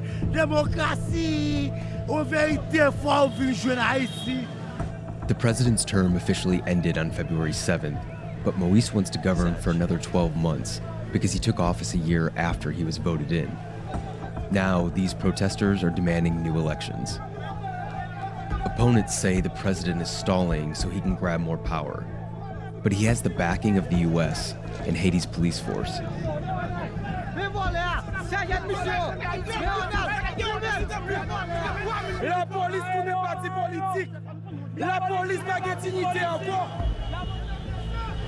This is obviously from some kind of rubber bullet or tear gas canister that's hit this man. But yesterday, President Moïse said that the country can get back to normal. All is calm, business as usual. This doesn't look like business as usual.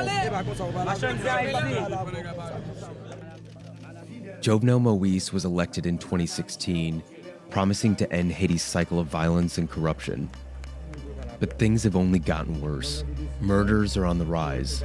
Kidnappings surged by 200% last year, forcing many schools to close. Civil rights groups say many of the gangs responsible have links to Moïse's government. The president denies this.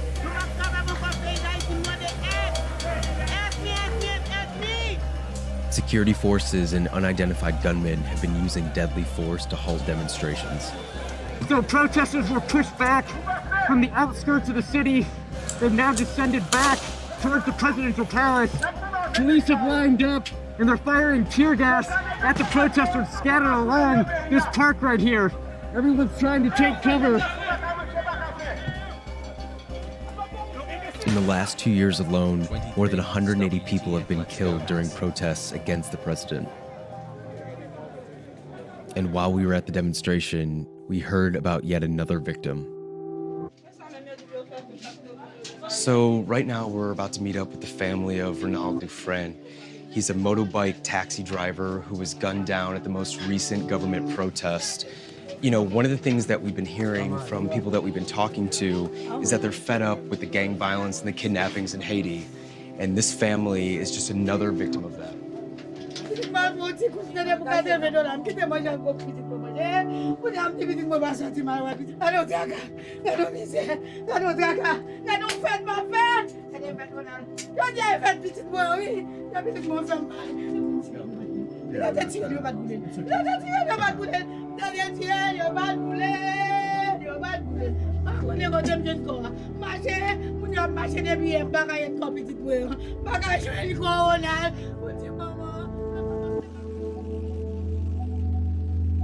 Dufresne was shot and his body was set on fire while he was riding his mototaxi through a protest. Even here, where death and violence are a part of daily life, his killing shocked many Haitians. So far, no one has been charged for the murder. He's a simple man. He's not a kind of guy like that to go in the politics. in a demonstration.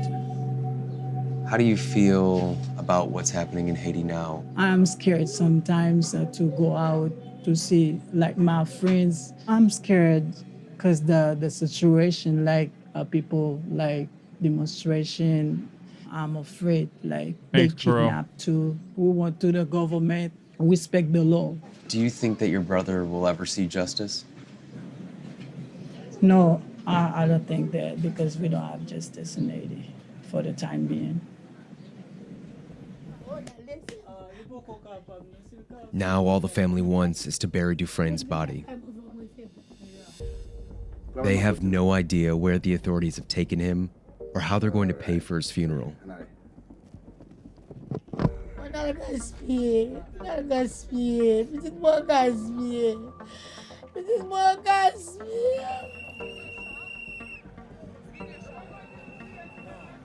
Dufresne is the latest victim in Haiti's long history of political violence. People here have been demonstrating against it for years. These protest routes are often so massive. There's different groups of protesters that come from different parts of Port-au-Prince, and they're meeting here at Resistance Square.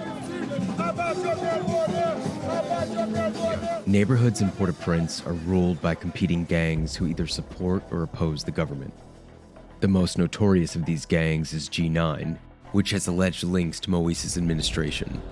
In November 2018, they stormed the opposition-held neighborhood of La Saline, killing more than 70 people during a 14-hour rampage. The U.S. sanctioned 2 members of Moïse's administration for planning the massacre and supplying G9 with the weapons to carry it out. They deny any wrongdoing. David Oxygen is a political activist. He believes the president is using the gangs to silence his opponents. Avec Jovenel Moïse, il y a milices qui inscrivent dans des groupes armés, groupes gangs, qui fédérés dans la question Genève, dans toute quartier populaire pour attaquer nous. C'est massacre qu'a fait la Saline, c'est massacre qu'a fait Grand Ravine, c'est massacre qu'a fait Cité Soleil, c'est massacre qu'a fait l'Enfant National. It's clear that there are thousands of Haitians who, like you, are willing to go out on the front line of this protest and display your anger. But there's another section of the population that is terrified of what's going on the streets of Port-au-Prince. Is there another way to get what you want without resorting to violence?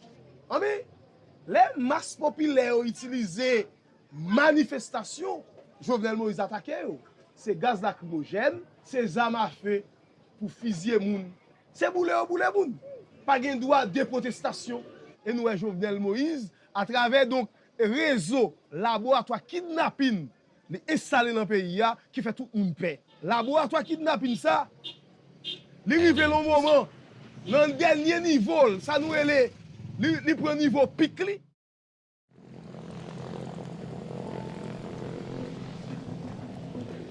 While the capital is in chaos, the president is nowhere to be seen. We tracked him down all the way on the other side of the country in Port-au-Prince.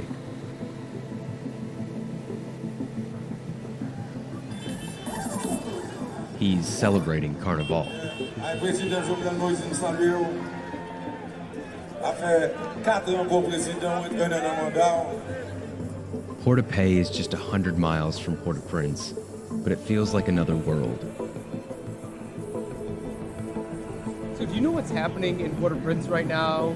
Violent protests? Si tout messieurs opposition, yo mette pays à tête en bas. Pays a pas qu'à marcher, yo pas pays en souffle. C'est pour messieurs bailler leur travail, mais moun ka pour yo. Do you still accept Moïse as your president, even though many people in this country say that his mandate? See, you'll find supporters for anybody, bro. You can find supporters for anybody. It ended over a week ago now. Oui, moi toujours crois que le président pays. Parce que mandat le beaucoup fini. Il est là pour 7 février 2022.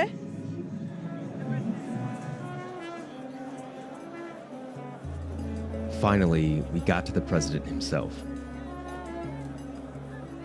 President Moïse, we met a young man named Ronald Dufresne. He was killed on Sunday in the recent protests. And you're here celebrating. Is that the message that you want to send his family right now? Président Jovenel qui vient. Mais carnaval sont fêtes nationales. Un président pas une capacité ça pour même si vous bloquez carnaval en Haïti. Moi-même comme président. Jesus Christ, bro. Bro, I have to party. Sorry. I know my anti-government protests have, you know, I know people protesting me and my government have been murdered by my cops, but like, if I don't party, it's going to be terrible. I am only one man after all. Sorry for party rocking. I can't get in the way of that. Just like I can't get in the way of the top of the hour ad break. You know, at the top of the hour, there's a 6-second ad break, but fear not. There is something that can get in the way of that. There's a couple different things you can do. You can use an ad blocker, a VPN, or you can subscribe for $5 or for free with a Twitch Prime. You can, you know, avoid the ad break. But here is the ad now.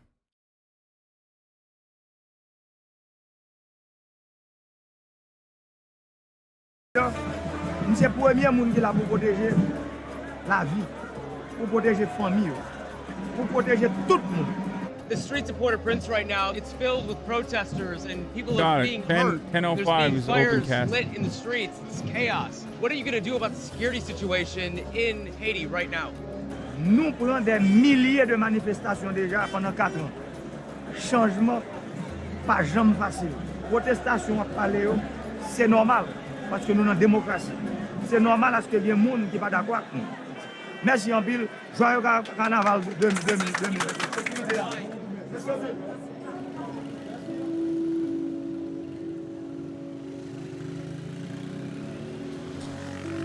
Gang hugs for chat.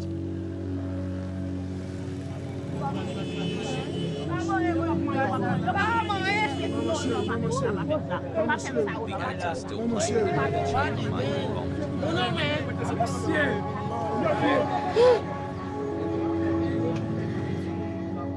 It's been a week since Ronald Dufresne was killed while riding his motorbike through the protests. His family finally found his body after authorities buried him without telling them.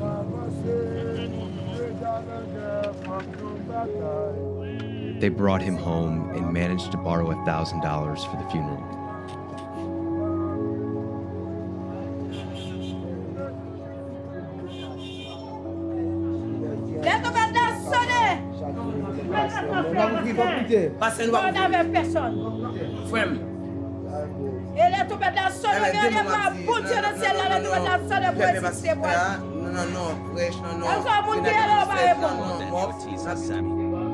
The smell during the service is overwhelming because of everything that's happened to his body. Jesus Christ, bro. 5-month cummies.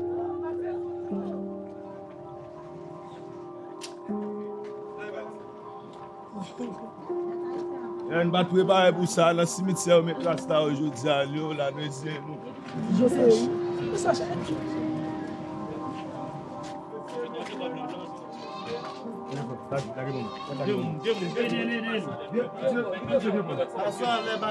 Seven months in gonna come. We get high.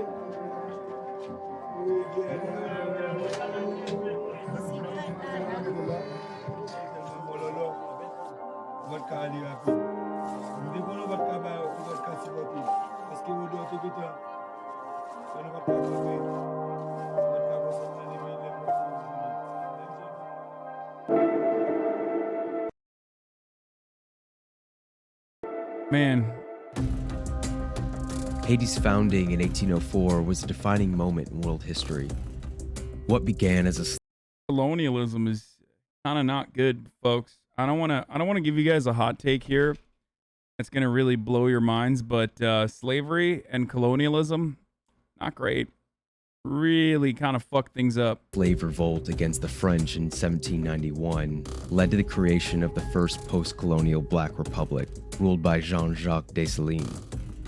That history hangs heavy over modern Haiti. For many here, it defines their place in the world and their relationship with their big rich neighbor up north. C'est politique américaine, non? Non, qui a un problème avec Haïti. Première République noire. C'est politique américaine, non? Qui a un problème avec Haïti. Jovenel Moïse au pouvoir, sous contrôle direction impérialiste américain, ils attaqué qui sur nous, ils attaqué les vaudous, ils attaqué donc esprits ancêtres nous et ils craché sous mémoire Jean-Jacques Dessalines. The U.S. annexed Haiti in 1868 and occupied it in 1915 for 2 decades. More than a century later, it still plays a powerful role in the country's politics. If you had a message for President Biden, what do you think he can do right now for Haiti? Pas une question de Joe Biden. Si je prends un message par Joe Biden, c'est comme si je surpassé Joe Biden sur Jean-Jacques Dessalines. Pas une question ça. Joe Biden a mené une politique américaine jusqu'à présent. Joe Biden, démocrate. Donald Trump, républicain. Mais quelle différence politique qui gagne en réalité? Ooh. I mean, it's true. It's right. Wow, sweaty. This guy doesn't understand, okay? I mean, I think he's being a little bit too privileged here, okay? Kind of too, see? Look. Their policies are very different, though. There's always some motherfucker in the chat who will be like, Haitian activist who was recently jailed, only recently got out of jail, who's literally every single fucking day of his existence is just hell on earth. You're wrong, Sweaty. They are very different. They're very different from one another with regard to Haiti.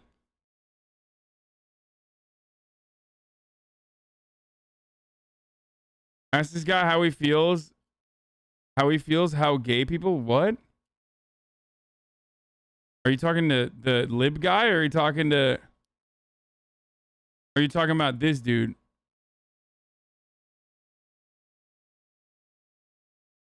Please shut the fuck up. I hope that chatter wasn't trying to justify what's going on in fucking Haiti because like he assumes that they might be homophobic.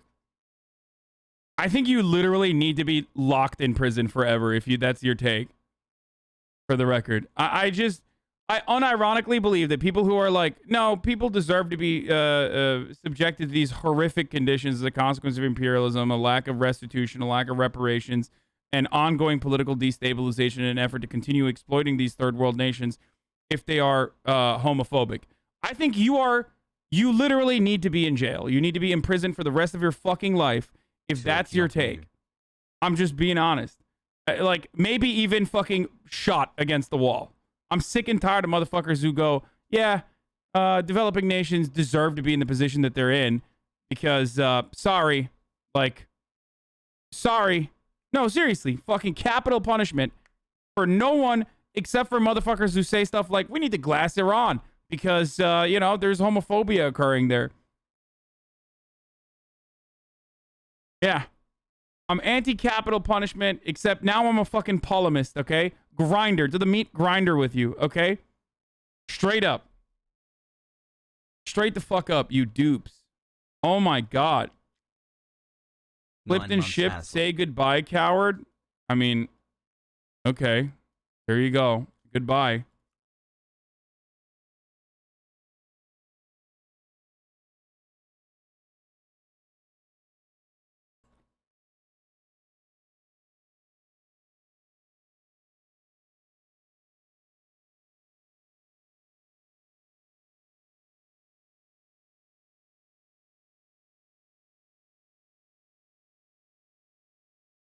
Most post-colonial nations are heavily homophobic. However, this is due to the Catholicism that was whipped into them in their extreme poverty. Reactionary idiots love screaming about how homophobic Middle East is. Yeah, it's fucking great, dude. Great justification from, like, actual homophobes to continue oppressing other nations. Hey, let them fucking develop on their own, and then we can have a conversation. I do. You are right. I do like my job less and less every day because of this chat.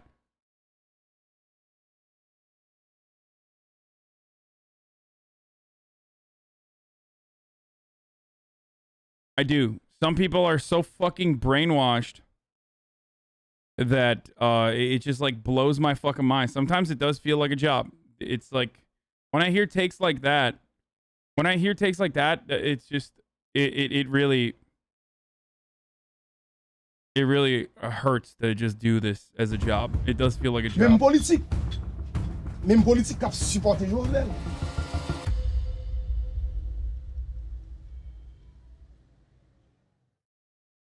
Can you clarify against the wall take so we can, combat against the clip chimps? I'm not being serious. I'm not being sincere. Yo, It's a my moment bad of for saying frustration. I don't think that goodbye, anyone Cal. should. It was a I'm bad literally sarcasm against joke, won't I'm happen literally again. against capital punishment.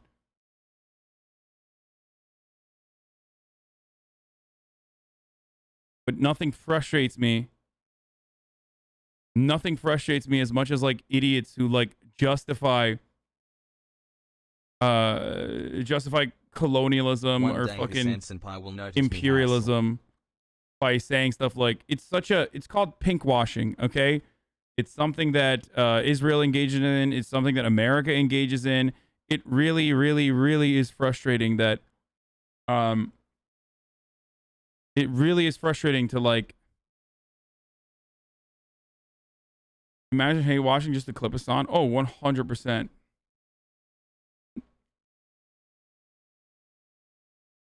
Then don't say you're serious when you aren't. Yeah, dude, I know I can't. I am not allowed to be hyperbolic.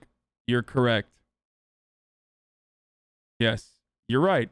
I am a leftist. And of course, as a leftist, you can't be hyperbolic.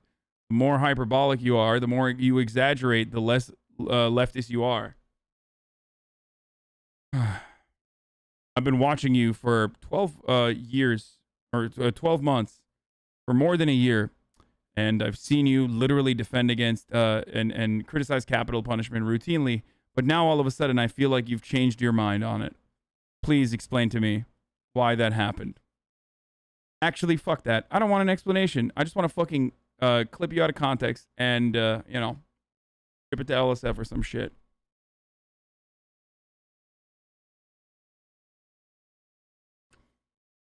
Who's the guy? He's dead. I don't know.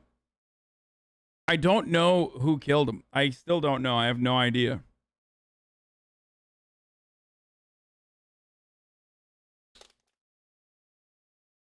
Baba Abui. It makes me so mad because if you ask, why don't you correct them instead of shit on them? Wait, I do correct them, you fucking moron. Here. It was a really bad joke. I wasn't gonna do anything. Please unban. I was just joking.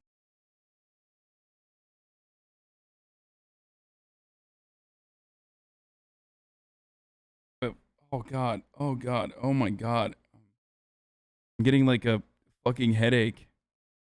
I don't care about Trump saying he's suing CEOs of Facebook and shit like that. Here, let's watch the CNN on critical race theory, and then after that, Hasan I want to baby see pop. I gotta pee.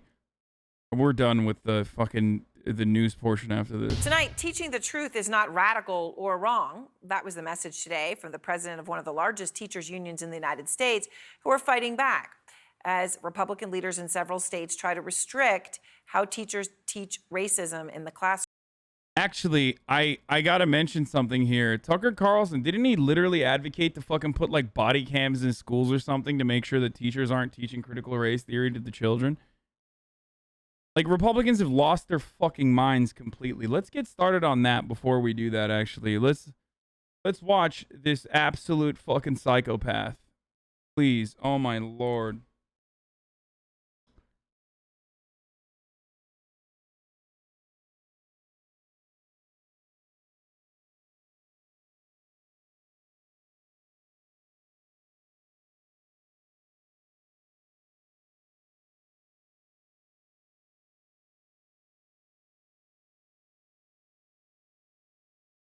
Let's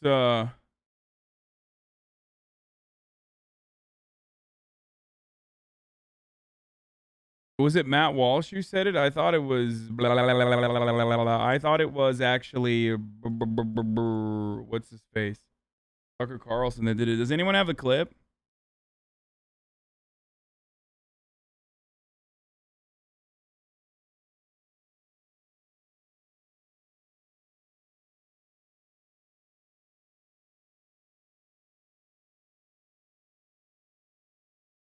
Both have said it.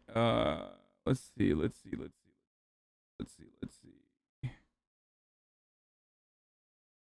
I know it's on Twitter. I'm just gonna look it up. I'm gonna find it myself.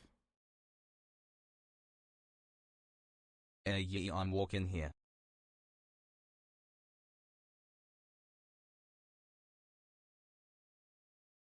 Oh, here it is. Here it is, boys. Here it fucking is, boys. And pollsters, overwhelming majority of Americans and pollsters have found this pretty clearly, think this is insane. They think you should judge people by what they do, not on the basis of their skin color. They believe in Martin Luther King. So it is BS. In fact, it's more than that. It's civilization-ending poison. But it's everywhere. How widespread is it? Well, we can't really be sure.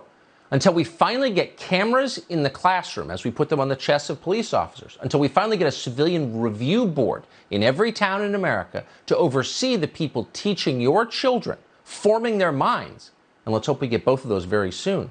But until we do, we can't know exactly how widespread this is. But there are indications. We know that these ideas, this poison, has made it all the way to expensive private schools in central Ohio. Overwhelming majority of Americans, and pollsters have found this pretty clearly, think this is insane. They think you should judge people by what they do, not on the basis of their skin color. They believe in Martin Luther King. So it is BS. In fact, it's more than that. It's civilization-ending poison. But it's everywhere. How widespread is it? Well, we can't really be sure. Until we finally get cameras in the classroom, as we put them on the chests of police officers, until we finally get a civilian review board in every town in America to oversee the people teaching your children, forming their minds, and let's hope we get both of those very soon. But until we do, we can't know exactly how widespread this is. But there are indications. We know that these ideas, this poison, has made it all the way to expensive private schools in central Ohio. Overwhelming majority of Americans, and pollsters have found this pretty clearly, think this is insane. They think you should judge people by what they do. Yeah, yeah, we need to put body cams on teachers, I think. We don't want teachers to accidentally like talk about race or racism in America. We need to give them guns and body cameras. We need to give them guns so they can, you know, shoot potential school shooters. And then we need to give them body cameras that are on all the time, except for when they're shooting. In order to make sure that, like, you know, nobody goes to prison or gets in trouble when they're shooting, obviously. I love when dumbass chatters ask Hasan to explain I think what we should do like is the make entirety teachers of the cops. internet isn't right in front of them.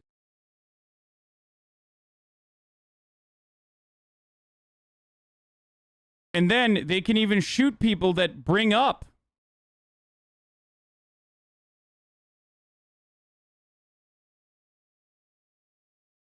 critical race theory, I think. Oh, before I forget, this is the last thing I was going to fucking show you about Joe Biden's opinion on Haiti. If Haiti, a god-awful thing to say, if Haiti just quietly sunk into the Caribbean or rose up 300 feet, it wouldn't matter a whole lot in terms of our interest. If Haiti... God damn, dude. Oh, here's some vegan agitprop before we get to CRT.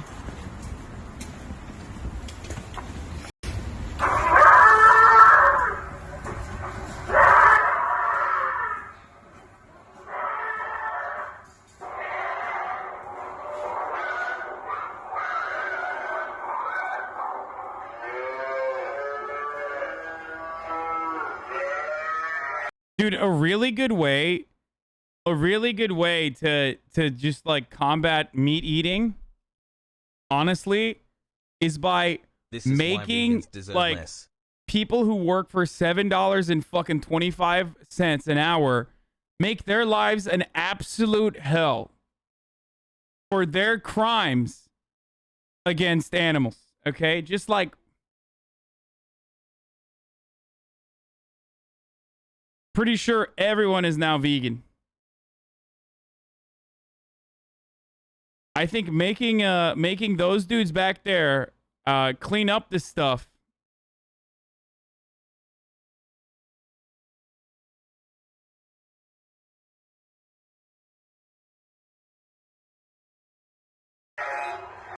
Meat eaters kind of suck and deserve this, though. Dude, you are literally... Average vegan cat. You are such a piece of shit, dude. If you unironically feel like this, look, veganism is good, okay? It's good. It's moral.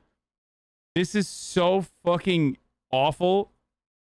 You really need some, like... You really need some meat in your life. I think your brain might have shut down from not consuming any animal products or something. If you think that this is, like, the right thing to do.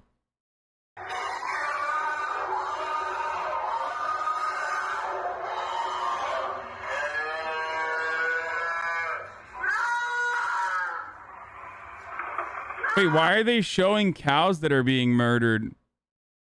They're at a KFC.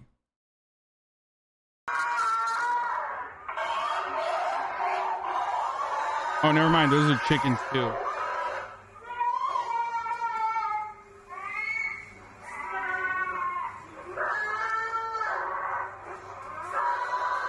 Oh, they got baby sounds in there too to show, like, you know, this, like, just like humans. What? No, that's not actual blood, dude. What are you, crazy?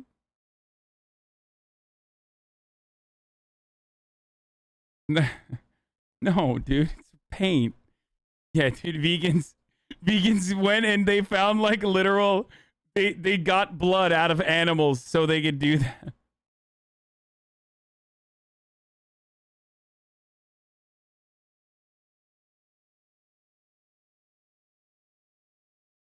Wait, watch Sidewalk Talk Anti-Vax Rally? Woo! We out here. No mask. I'm not fearing no fake ass disease. I lick toilets all day. We're here. We're gonna take the state back. I need you to give a message to Biden right now. Fuck you! Get out! Leave our country! Go back to China and smoke crack with your son, you scumbag! Baby, oh! Katy Perry, you suck! You're a fucking liberal! Get the fuck off American Idol! Oh, you're telling me you want the vaccine? Vaccine? Fuck the vaccine! Fuck the vaccine! Fuck Biden! Fuck communism! Bro, these people would actually, like, benefit greatly from just, you know, getting vaccinated. If vaccination actually, like, suppressed their animalistic urges or some shit. You know what I mean?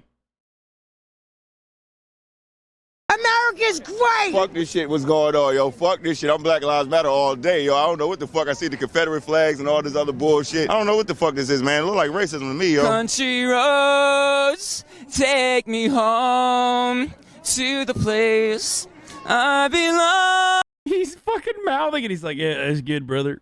I'm speechless. It was a beautiful song, and you did it so well. You are great. You're great. I love him. I love. Dude, I need more of this. I actually need more of this. I need more of whatever the fuck that was, dude. Inject that directly into my fucking veins, dude. Okay, let's go. Why are parents saying they worry about critical race Ellie theory? Reeve is out front. Tankies 7 still be a Tankies. There are thousands of parents all over the U.S. of all races who have been speaking out against CRT, and rightfully so.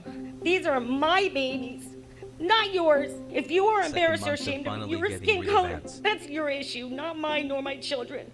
This is a school board meeting in a suburb of Philadelphia, where a small group of very vocal parents are speaking out against critical race theory, or CRT. Hey, crazy shit. We do not want our children to be taught that America is systemically racist. 600,000 people died in the Civil War to end racism and slavery. Don't rewrite factual history or indoctrinate, just present the facts. In the wake of protests of the murder of George Floyd, Republican politicians have been hyping critical to end racism. Why is it that, like, people who fucking shit on CRT, always the very same people that would benefit tremendously if they got, like, not CRT, but any kind of education on Black history? It's literally always those people, dude. race theory as a threat to the impressionable minds of America's children. Critical race theory says every white person is a racist. Critical race theory says America is fundamentally racist and irredeemably racist. In more than 12 states, legislators have proposed bills to ban CRT. We wanted to meet the actual people working with actual kids in actual schools. So we talked to Keziah Ridgway, who teaches high school African American history and discusses CRT in her anthropology class. Can I just start with a very simple, what is critical race theory? Yes. Critical race theory is not being taught in schools. It is a theory, it is a lens by which to view history and the way that law and race kind of overlaps and connects in society. Can it influence the way that some teachers teach? Yeah, but that's a good thing, right? Because race and racism is literally the building blocks of this country. So how can you not talk about it? Critical race theory is an academic framework that says racial inequality is perpetuated by the racism embedded in America's laws, not by individual bigotry. But relentless propaganda from some conservatives has created a panic that white people, and especially white children, are under attack. Critical race theory is basically teaching people to hate our country. Schools are embracing this ideology and forcing white students and white teachers to be ashamed of their own skin color. It's not critical race theory, it's racism. These are systemic things. Ignoring it perpetuates the problem. By acknowledging it, we can find solutions and we can address the problems and the inequality that exists in our country. And so I think teaching it this way actually does the opposite of what these people say it does. Are you teaching children to hate America? No. Dude, that's so good. That's such a funny question to ask. It's such a funny question to ask, dude. I mean, she has to. She has to, like, directly ask that question. It's still a part of the fucking coverage, but it's so funny. About to be like, yes. Oh, I'm teaching children to question America, and that's what makes a good patriot. Don't force on our kids a particular worldview. Taking a white brush and painting this country as structurally racist, it's insane. Why is it insane, though? I mean, because it's a lie. Last year, Alana Fishbein says she received an email from her kids' school that students would be learning more about the role of race in American society. She thought the materials were racist, so she pulled her kids out of public school. Then she created an advocacy group, No Left Turn in Education, to draw attention to her claims that CRT is poisoning young minds. This isn't distant history. In the 90s, the crime bill gave much more severe sentencing to crack cocaine versus powder cocaine simply because Black people were perceived as doing crack. You sound like one of them critical race theorists. Talking about crack cocaine versus cocaine. Chud Hassel.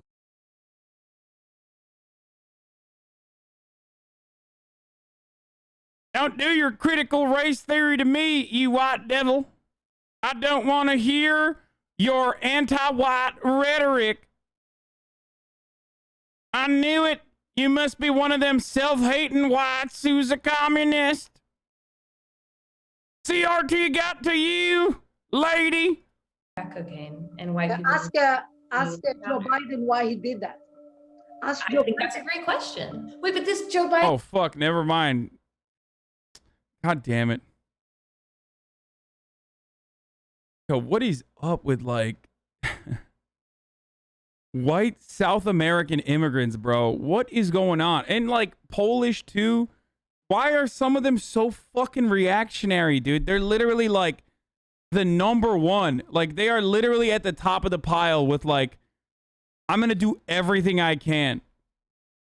Like, Eastern Bloc immigrants that are older, that come here, they're just, like, so fucking crazy, dude. Is she Cuban?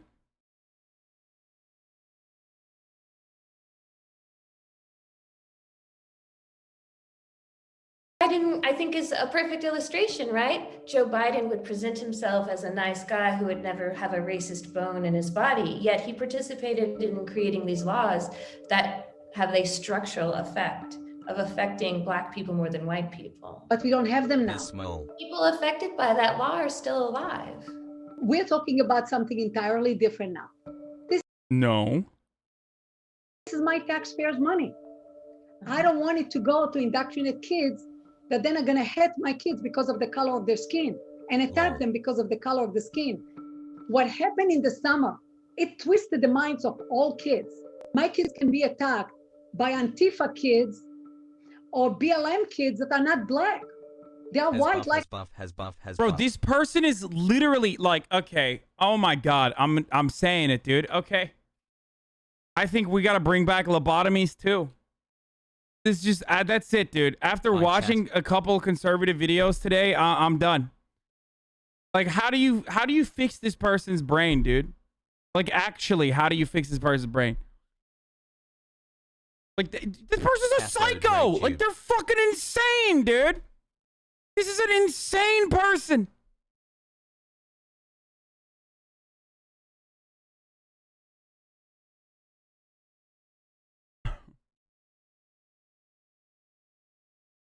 The BLM kids are gonna fight my white kids.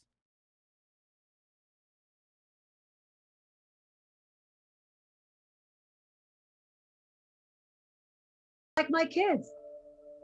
But they are believing, they were indoctrinated, and they internalized this philosophy. Were your children beat up by Antifa kids? I beg your pardon? Were your children beat up by Antifa kids? I'm talking, it's gonna happen. It hasn't happened yet, but it's gonna happen. If we are not gonna stop it. But we are gonna stop it. We are the great majority of this country. Anti-CRT propaganda is drawing big crowds. Of course, I'm against critical race theory. More than 100 people showed up at this diner near Baltimore, where local Republican groups held a panel on school COVID shutdowns and CRT. What is critical race theory? Critical race theory is the idea that's taught to our nation's youth that the way that you're born contributes to the amount of success that you can achieve in this country. It basically states that white people are born with everything, and if you're not white, you're born with nothing. Can you name any?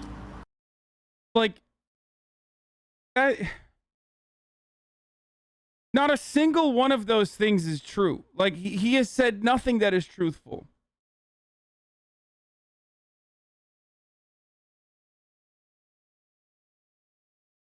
What are you going to do with this guy? He just made something up in his mind, and now he's just going off that.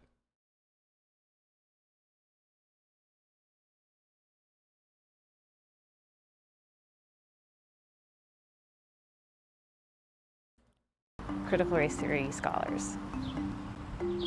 Probably not. Can you name any critical race theory concepts? I don't know what the concepts are. I think I summarized critical race theory as a whole pretty well. To paint the country as a inherently racist country from its founding, I think is dangerous. The Three-Fifths Compromise is written into the Constitution, in which slaves are counted as 3/5 of a person. Of course, and that was applied at an earlier time. That's not the case now, obviously. Well, you just mentioned the founding of the country, so. Well, yeah, it wasn't perfectly written in the Constitution. When did you first hear about critical race theory? Sometime around last year. Where'd you see it? On Fox News. The idea that you can succeed based on your race is ludicrous. This is not the 1960s anymore. Just because of your skin color does not mean that you cannot be successful here in America. Point blank, period. I teach these books for my anthropology class. Are you teaching white kids to hate themselves for being white? No. Are you teaching black kids that there's nothing they can do to improve their situation? Absolutely because not. There's racism and they can never fight it, so they should give up? Absolutely not. I'm creating little free thinkers and future politicians and lawyers and teachers and change makers. Our kids are smart. They know what's happening. And I think we do them a disservice by continuing to pretend like critical race theory is the issue when it's really you just don't want kids. Did you actually describe it in your own words? Respectfully, I'm actually curious and would love your take on it. Critical race theory is like is legal analysis over the way that laws are written as it pertains to creating racially disparate outcomes. Okay, 7 months. That's critical race theory. That's actually what that is. Okay, it's not taught in fucking schools. For Republicans, it's basically anything and everything that mentions black people or black history from the point of acknowledging black people as though they are full human beings. So when you talk about, for example, George Washington owning slaves, Republicans just want you to cover it as like, oh, the founding fathers were imperfect, but they're actually the founding fathers were imperfect, but they actually debated on slavery. They think critical race theory is when you say something like, well, according to the fucking slaves at the time, they probably would not have been, they probably didn't want to be enslaved because they were human beings. But that's critical race theory, okay? That's what critical race theory is to the Republicans. So anything and everything that like features American history and its foundations from the point of view of black people would be considered critical race theory and therefore unacceptable. Okay?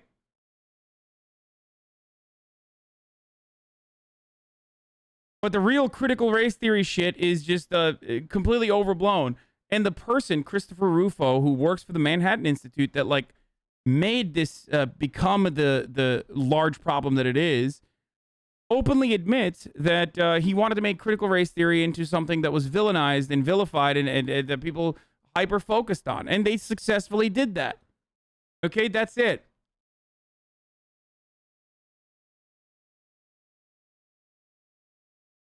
Do you understand?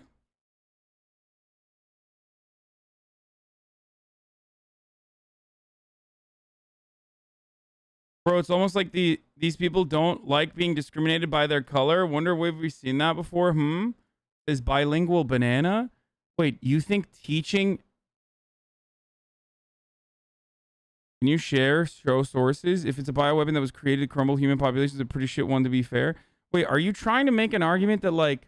Hassie boy, stop acting so naughty, has lost. Talking about racial disparities within the criminal justice system and like educating people on this is like discriminatory against white people? No, right? You're not saying that, right? I think you just like did a poor job describing it.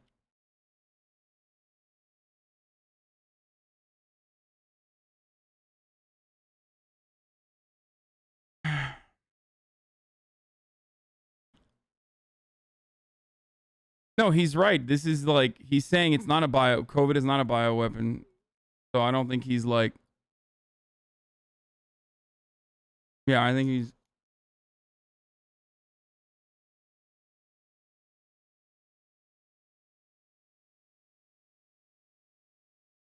Is to learn the truth. The funniest part about this is, and it's a bit of a fucking self-report, but the funniest part about this is that like white people constantly act like teaching history accurately is going to create resentment against white people, implying that they understand that like the history from the framework of anyone but white people kind of vilifies white people a little bit. And that's hilarious because you recognize it and that's why you want to suppress it. That's it. And no, the outcome should not be that like people begin to hate white people. The outcome should be that we recognize the mistakes of the past and then we work to correct those mistakes. God damn, dude. Don't be a fucking dumbass, too. Don't be one of those, like, overcorrective, performative whites who's like, oh, my God, every waking moment that I exist as a white person is pain because I think about all of the horrible things that my ancestors have done. It's like, no one fucking believes you. Everyone knows you're just jerking yourself off right now because you have a humiliation fetish. Like, you can clean as many black people's shoes as you want. It's not going to fucking solve systemic racism. Shut the fuck up. Okay? I hate that as well. Don't get me wrong. Most people look at that and laugh at you, okay? Whether they're conservatives or whether they're black people themselves, they look at you and they laugh at you when you go and behave in the self-flagellation mode. Exactly.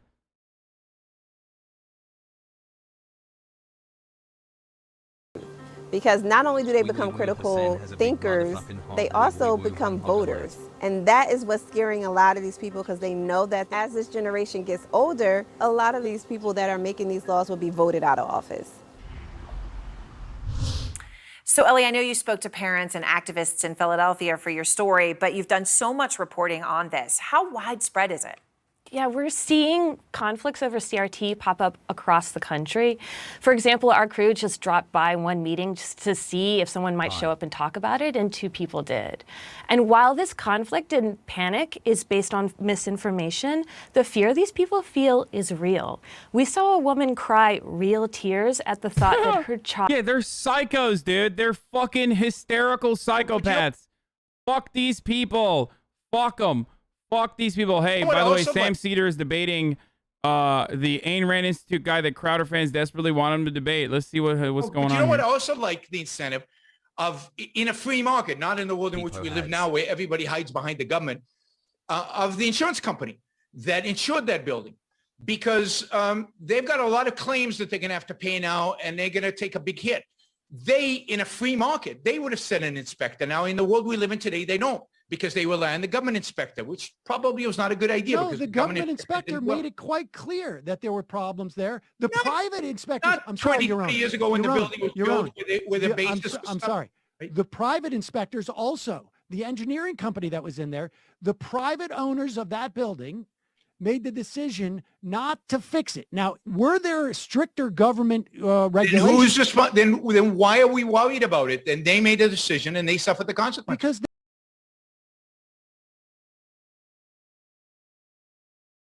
kind of hard not to make fun of this guy for his I'm not going to make fun of his speech impediment, okay? But I mean, he is literally a fucking demon, okay? Government regulations. Then why are we worried about it? Then they made a decision and they suffered the consequences. Because there's 100 people who made a decision, who made a bad decision, and suffer the consequences of it. I'm not justifying the building collapsing. I'm saying that people make decisions. If I make a decision to walk into the street without looking, should the driver be limited in his capacity to drive because I made a stupid decision? The point is that there are, you know, what you want is for the people who make the decision to suffer, to benefit from the consequences. Wait, what? Is this guy fucking crazy? That's literally not how this works. Yes, the driver is still responsible. Like, what the fuck? He's comparing people who were... So what about the people who were renting then? What kind of responsibility did the people who were renting or condo owners that wanted to actually get these problems fixed? They're responsible for the decisions. Why? Because like they could not have predicted that the condo was going to collapse, or they did actually correctly predict that the condo was going to collapse, but they didn't have the capital to move so easily and so quickly.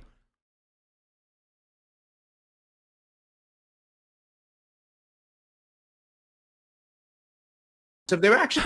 This guy goes, no, the driver can accelerate. He doesn't deserve to slow down because you chose to walk in the road. Yeah, I think... Man, I'm being real fucking draconian today. I think we should just, like, jail every right libertarian. Just to be safe, dude.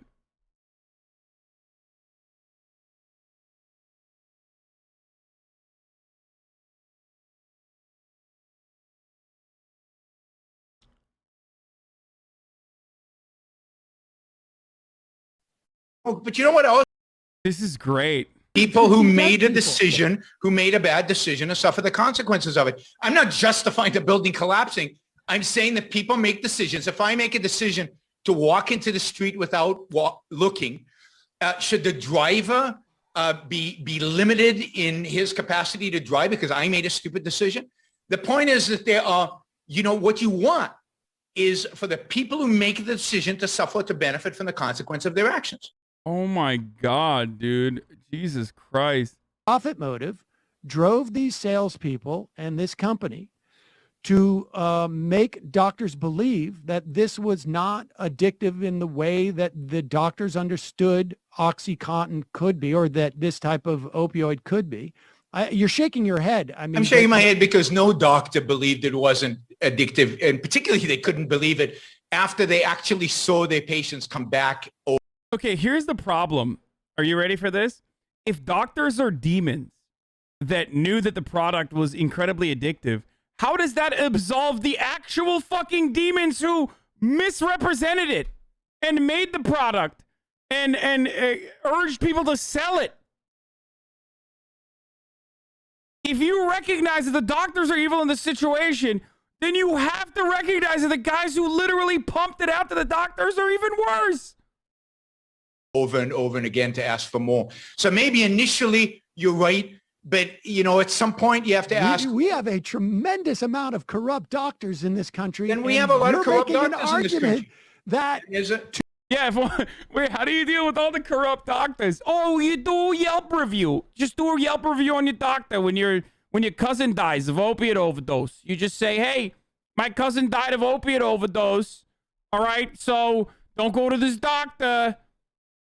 That's how you fix it. It's a Yelp review. Sam, it's not so hard to understand. To allow, listen, Yaron, just listen to what you've just said in I know. 2 minutes. I know. You have said, we need to allow doctors to have an unfettered relationship with their patient.